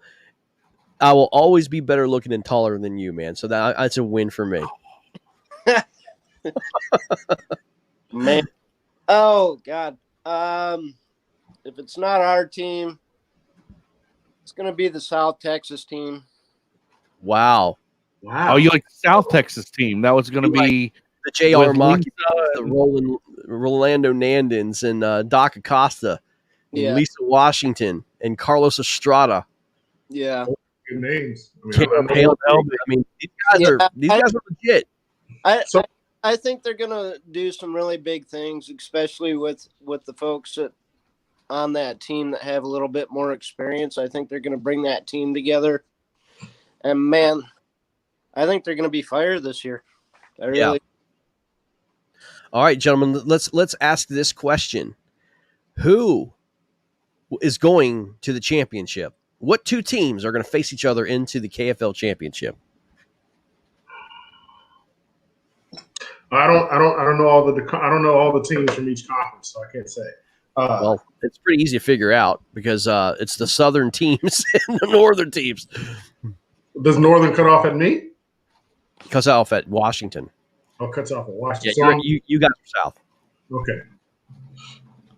Oh well, I mean, come on, man. I'm like Jordan. I'm like Kobe. I'm gonna say my team's gonna win, so I'm gonna say Norfolk. Yep. And then I'm gonna say out of the south. I'm You gonna guys say got a Mass. solid squad, man.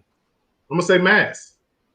Norfolk versus Mass. Okay, that's not bad, East man. Coast. Yeah. Yep. We might have to set up a Super Bowl matchup or a championship matchup on like the St. Lawrence River Oh man, in like New on York.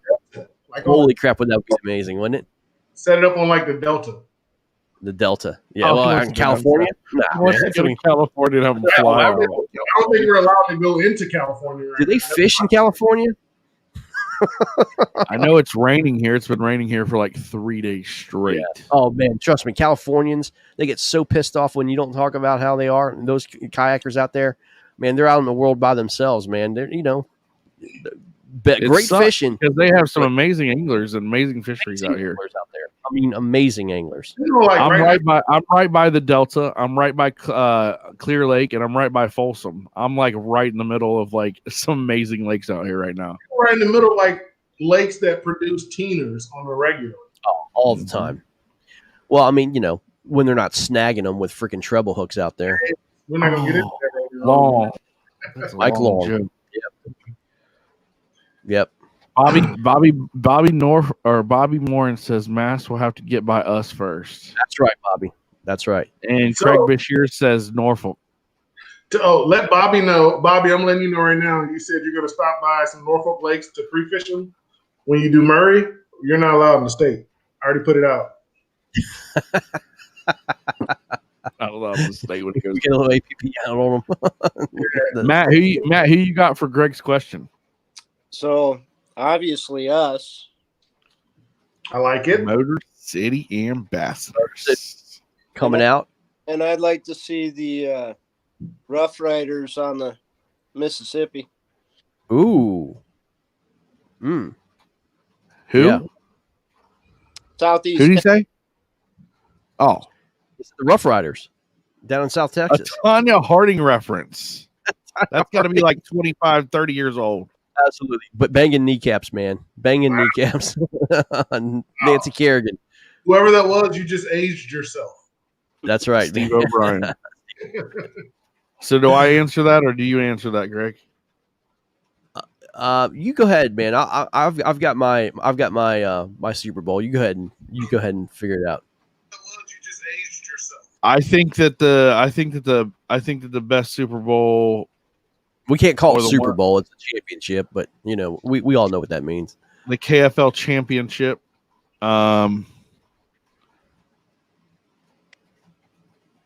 I think Brundle's team is man, the top three right there.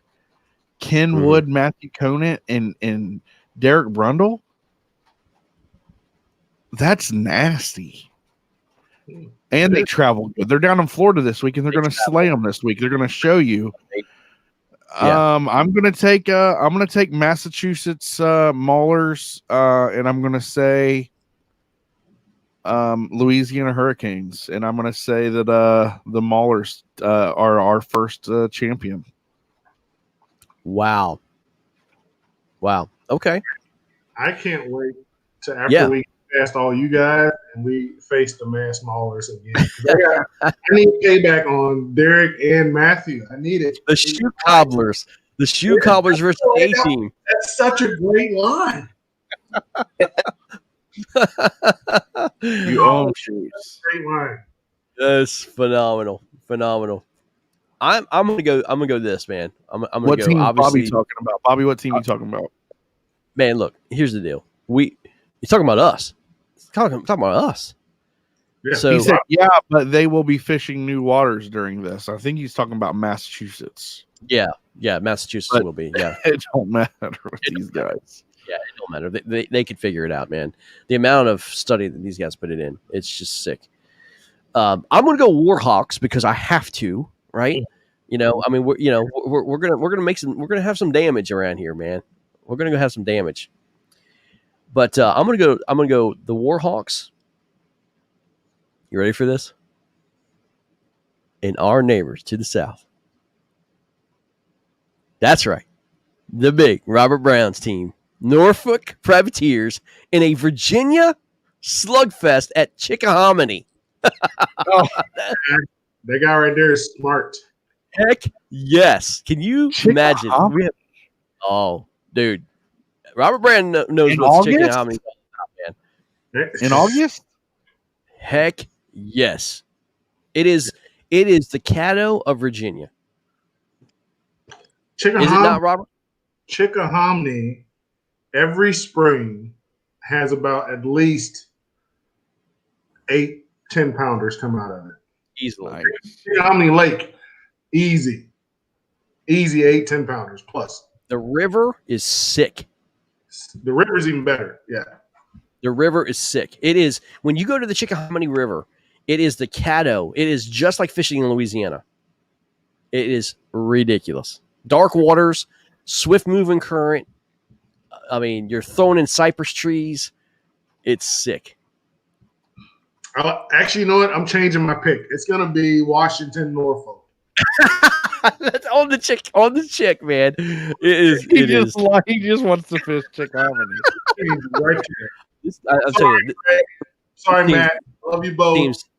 This team is legit, man. I say we both go. Listen, here's what I'll say. I think we go one loss. We wind up having one loss season. We both go 5-1. We split, right? You win one, we win one. We split. We're 5-1, and we take it through the conference championship, and then we face each other. That's what I'm thinking it's going to happen. The Virginia teams face each other on Chickahominy. That would be amazing. What if you guys faced each other in the playoffs and it just didn't work out that way? No, don't work out. We're two different conferences. It can't work. We can't face in the playoffs. It has to be super. No, that's right. Dumbest comment of this broadcast. It's two separate conferences, man. So I charge. Well, Greg, you guys are so close, and in my head, geographically, it's like, aren't you guys in the 3 hours away?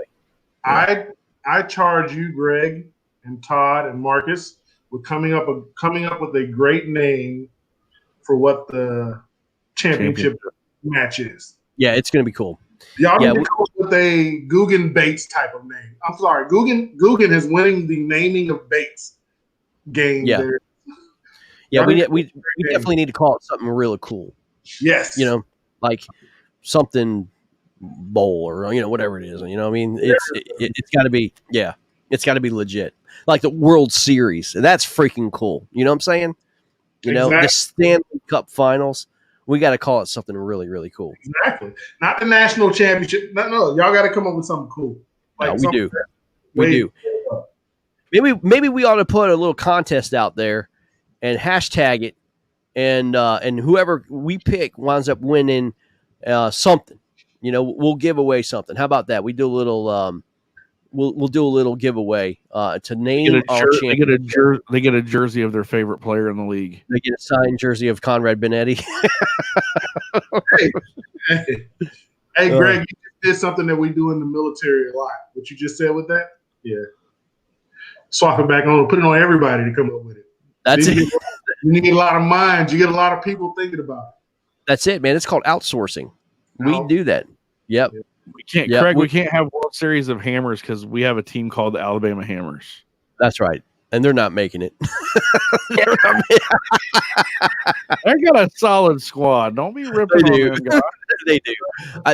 They just signed a. I think it's Colin. I'll tell you what. I'll let Daniel. I'll let Daniel talk about that, man. They just signed a pretty big name. They're waiting to sign somebody. No, they have signed somebody. I do know that for sure. But I'll let Daniel. Hey, I want to talk about something real quick, Greg. And this is off of a whim. This is something I tried to talk to you on the back end, but it's kind of neat just to talk about the free agency market. Yep. Do we want to have people just say, "Hey, I'm a free agent," and then make a list and let everybody know, or how are you doing that?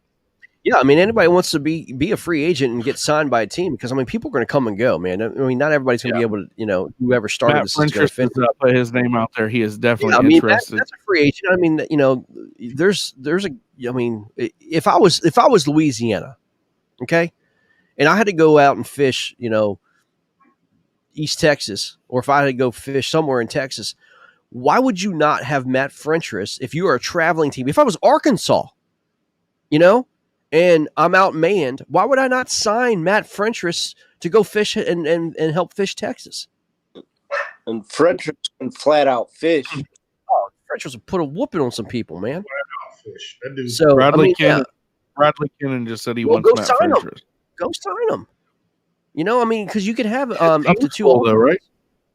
Say what? Teams, did they announce their alternates already? I don't know if they did or not. But again, I mean, just have somebody on the back burner, man. Put them in. Just because you have 6 and 2, but so if somebody drops out for whatever reason, put them on a wait list. Put them in the in your bullpen or your minor league.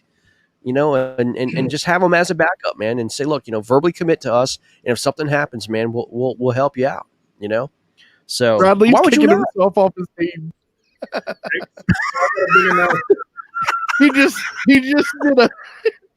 just fired himself live. Breaking news. Adam Schefter reporting. Bradley Kennan from Louisiana is kicking himself off the team to sign Matt Frentress. We have a deal as we speak.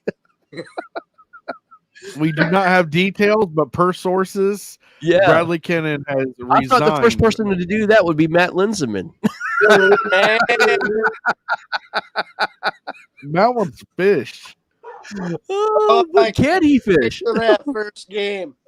Bradley just said his dad might not be able to fish. Yeah, well, there you go. That's right. Dude, Matt Linseman, you're free agent. You've been signed by Louisiana. You don't even know it yet. Put it to paper. For you Florida Copperheads. Hey, that's what I'm waiting for. I'm waiting for one team to take a player off of such team for another team. I wanted to see some trades come into the. We did. All this. They already traded for Bobby Moore. I know, but I want to see mid-season acquisition. Is there a trade deadline yet? I mean, do we have the trade deadline? Is that open on trade deadline for us because their 6th game is going to be the 6th game because you can, get prepared for the playoffs. Yep. Wow. So you hang on. So what about if you got a team that's jacked out of it and you go and yank them at the end? Well, I mean, look, the trade deadline was a month ago, so Washington Warhawks trade doesn't actually matter. Real. The league went to the union and they're protesting that trade. The players union won, like they always do. the union reps live. Greg Nosar, union rep, says, "Tough luck." Well, I'm the union president of the players, and I'm the league commissioner, so I negotiated with myself. Great comment there. If everything goes as planned, league expansion could be huge next year. But these teams that have stuck their neck out first and foremost will be taken care of for being in here. But I would agree. I think that if this thing can take off the way that we're all hoping that it will, and the coverage is good, you will definitely see league expansion. We'll probably fill out. No doubt. I mean, look, it's good for the league to get more teams, and take this seriously. I mean, look, let's be honest, guys. I'm gonna look you straight in the eye when I say this. There's people out there who want us to fail. I mean, they're already laughing. They're already having their jokes. They're already, poo-pooing the whole idea. And they would love nothing more for this league to fail. They think they're calling us the XFL and all that stuff. It is what it is. Okay? I don't care. Okay? You know what? It's a lot of these guys who are laughing and carrying on, and they haven't done anything for this freaking community. They haven't done a freaking thing. Some of them don't even know their freaking names. It is what it is. And are we out there to prove a point? No, man. We're out there to fish, have fun, develop a whole new concept, and hopefully it takes off, man, and everybody has a great time doing it, man. Hopefully this will be the best year of your fishing experience, and that's what it's about. Fishing is secondary in this league. It's about developing relationships with sponsors, helping your own individual career grow forward, and also meeting and greeting so many great people and fishing new waters and just having this great journey. And you're doing it with friends. You're doing it, as a team. It's a different atmosphere. Go ahead, Rob. All right, so this is all I'm gonna say to that. I didn't even want you to have to go into, because you shouldn't even have to go into that, Greg. You really shouldn't. Yeah. So the people that want us to fail, think about this. I'm not talking to the three of you guys. I'm talking to the people who want KFL to fail. From KBBT to KFL, these guys' main focus has been the fishermen. Yeah. It hasn't been the league, their name hasn't been them trying to be the best thing out there. The main focus has been to you guys, us, people who fail. Why do you want yourself to fail? That's the question I would ask you. 2, this is going to be, if it's fun, we have fun doing it. I don't know any other way to put it. I don't think your main goal is to come out here and do this and be a millionaire. If we have fun doing this, and we will continue to do it if we have fun doing this. Yeah.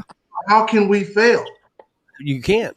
You can't. We're already having a blast. Already. Like, there's so many great people, great fishermen that I never heard of that I've met through KBBT. Yep. Right? 99, 100% of you people never knew who I was. I don't feel like I'm that great of a fisherman. None of you never knew who I was. And the first video they did on KBBT, and this guy Greg Nosar was like, this guy Robert Brown out of Virginia Beach, and I was like, oh, wait, he knows my name? How does he know my name? It's about us. It's about the fishermen. It's about you. Why do you want us to fail? Why do you want you to fail? You can't fail. We're together. KBBT is strong. KFL. Can't say anything better, man. Can't say anything better. Hashtag KFL. Matt. Hashtag KFL. But you know what? But you know what's cool too, man? It's not. It's like with KBBT, man. I root you guys on live events. I don't want you just fishing KBBT, dude. Anybody who wins from KBBT in a live event, I am super stoked for you. You know what I mean? It is awesome. When I see names up on the leaderboard of the family we've created with KBBT, it excites the crap out of me, man. Not only do I want myself to do well, but dude, I'm rooting for you guys. You know what I mean? Yeah. And that's the way it should be. Absolutely. Like you were saying, Greg, you took a big trip this year, and I took kind of a mini trip compared to your trip. This year, this 2021 and the 2022, I'm going to be doing a pretty large trip. And I got to see my boy, Robert Brown. Yes, sir. Because, I'd love to fish with him, but, man, what he makes for dinner, I got to get down there and get some of them smoked treats. Heck yeah, man. All of KBBT is welcome at Robert Brown's house. I love it. I love it. Same here, man. But you know what, Robert, you say that, but I kid you not, man. When I went on this trip of a lifetime, it was just literally sporadic to go around fishing. Dude, I've never met these guys in person, most of them. And they opened their homes, their wives, their family. I mean, the red carpet was rolled out. I was treated better literally by you guys than I've ever been treated anywhere else in my professional career or in my, church families or whatever it was. It was absolutely incredible. Yeah, and it was the same way with me when I went down. I met up with Baker down at in Alabama when I went down for the Challenge Series. Ran into Greg. I was hoping to run into Todd, but stuff went awry. Got to go over to Texas to visit with Mark and Campbell, and took a trip up, talked with Frentress for a while. Met Big Moo, got to fish with Mooney. Yeah, man, I guess a character, dude. There's not a better group of guys out there. I love it, and it's not to single out KBBT overall, but what we have built, the camaraderie we have built within our group, is amazing. But it goes more than just by fishing, guys. We had a tragedy in our family. With Jason losing his son and everything else, man. I can tell you, in speaking for Jason, the kayak community that reached out to him and talked him through it and tried to help him through it and really push himself through this horrific time in his life. I mean, Jason has told me personally. He's talking. I mean, me and Danny Gann were talking about it the other day. That's what it's more than fishing, guys. I mean, we all go through our triumphs. We also go through our struggles, and to be able to have that brotherhood or that tight knit community, and we can reach out to, and if we needed anything, man, boom, we know that you guys are there, and we're going to be there. And I told Conrad today, kayakers take care of kayakers, man. When Russ Snyder's flipped his kayak, dude, I'm sure the outreach has been tremendous with him, to make sure that he's ready for this weekend, and, it's just how we are, who we are, man. It's just how we're built. It's different from the boating community. The boating community is a little bit different. We're a different breed. Yes, I agree. 100%. Yeah. I had the opportunity, Matt, to meet Todd at the national championship. I saw him when they were coming in for day 3 or whatnot. And he was like, "Look at that. Hey, congratulations, man. Another KBBT guy making day 3 at the national championship." There you go. That's what I'm saying. I was like, "Hey, man, that's Todd. That's Todd Patrick right there." Man, I wish I would have qualified. He's fatter in person. I really wish I would have qualified for that. Oh, man, I got to really stretch out my arm to take a selfie. Gosh, hang on, I dogged myself already. We love you, Toddy. Oh, that's hilarious. Nah, he's good people, man. But Marcus, I mean, if you know Marcus in person, man, that guy right there, dude. We kid with him, but Marcus, man, he's another guy that will absolutely do anything for you at any time. It doesn't matter what kind of inconvenience it would be for him, man. He's always concerned about the other person, man. He really is, man. He'll call me up.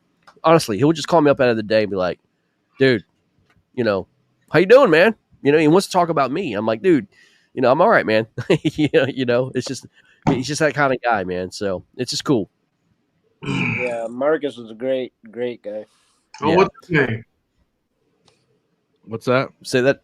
Who's that you got there, Todd? That's my buddy. That's Bentley. Bentley. Okay. That's awesome. Yeah, that's awesome. That's my dog. Heck yeah. Well, gentlemen, we're going to wrap it up here, man. That's 2.5 hours of coverage, man. The Kissimmee Preview, guys. I mean, look out, man. We've got quite a event happening this weekend. We want to kind of get everybody on and just kind of preview, let you guys know what's going on down here. And it's been very interesting, how this weather's going to change this thing.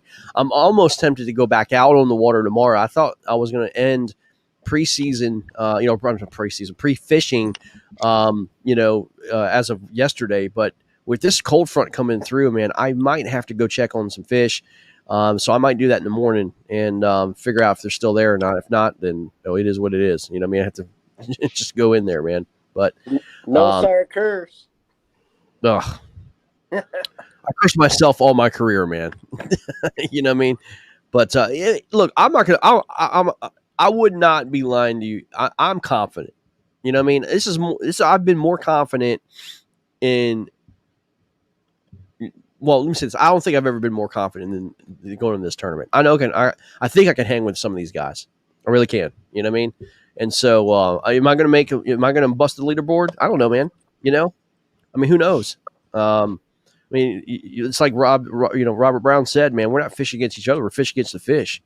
So, you know, and sometimes those fish win. So sometimes they win. You might catch the first fish of the tournament, Greg. I know you've done that. God, if I catch the first fish of the tournament, I'm just going to pack up and leave. I'm just going to pack up and leave. I did that 3 times this year, and then I didn't catch a single fish after that. You know what I mean? It's crazy.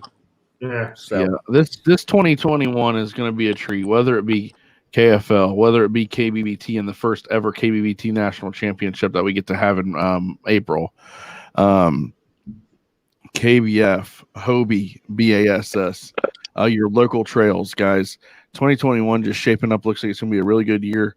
Hopefully COVID gets out of here by summer or something, or we can make it more manageable, have them live meet and greet type award ceremonies that everybody likes. And hopefully it's just a really good year. So God bless everybody. Thank you guys for tuning in. And we're looking forward to a good year. Everybody be safe out there and let's have fun. All right, guys. We're out of here. Take care. Thanks for having me on, man. #KFL. Thanks for coming on. See you guys. Have a good one. Bye. See you guys. Later.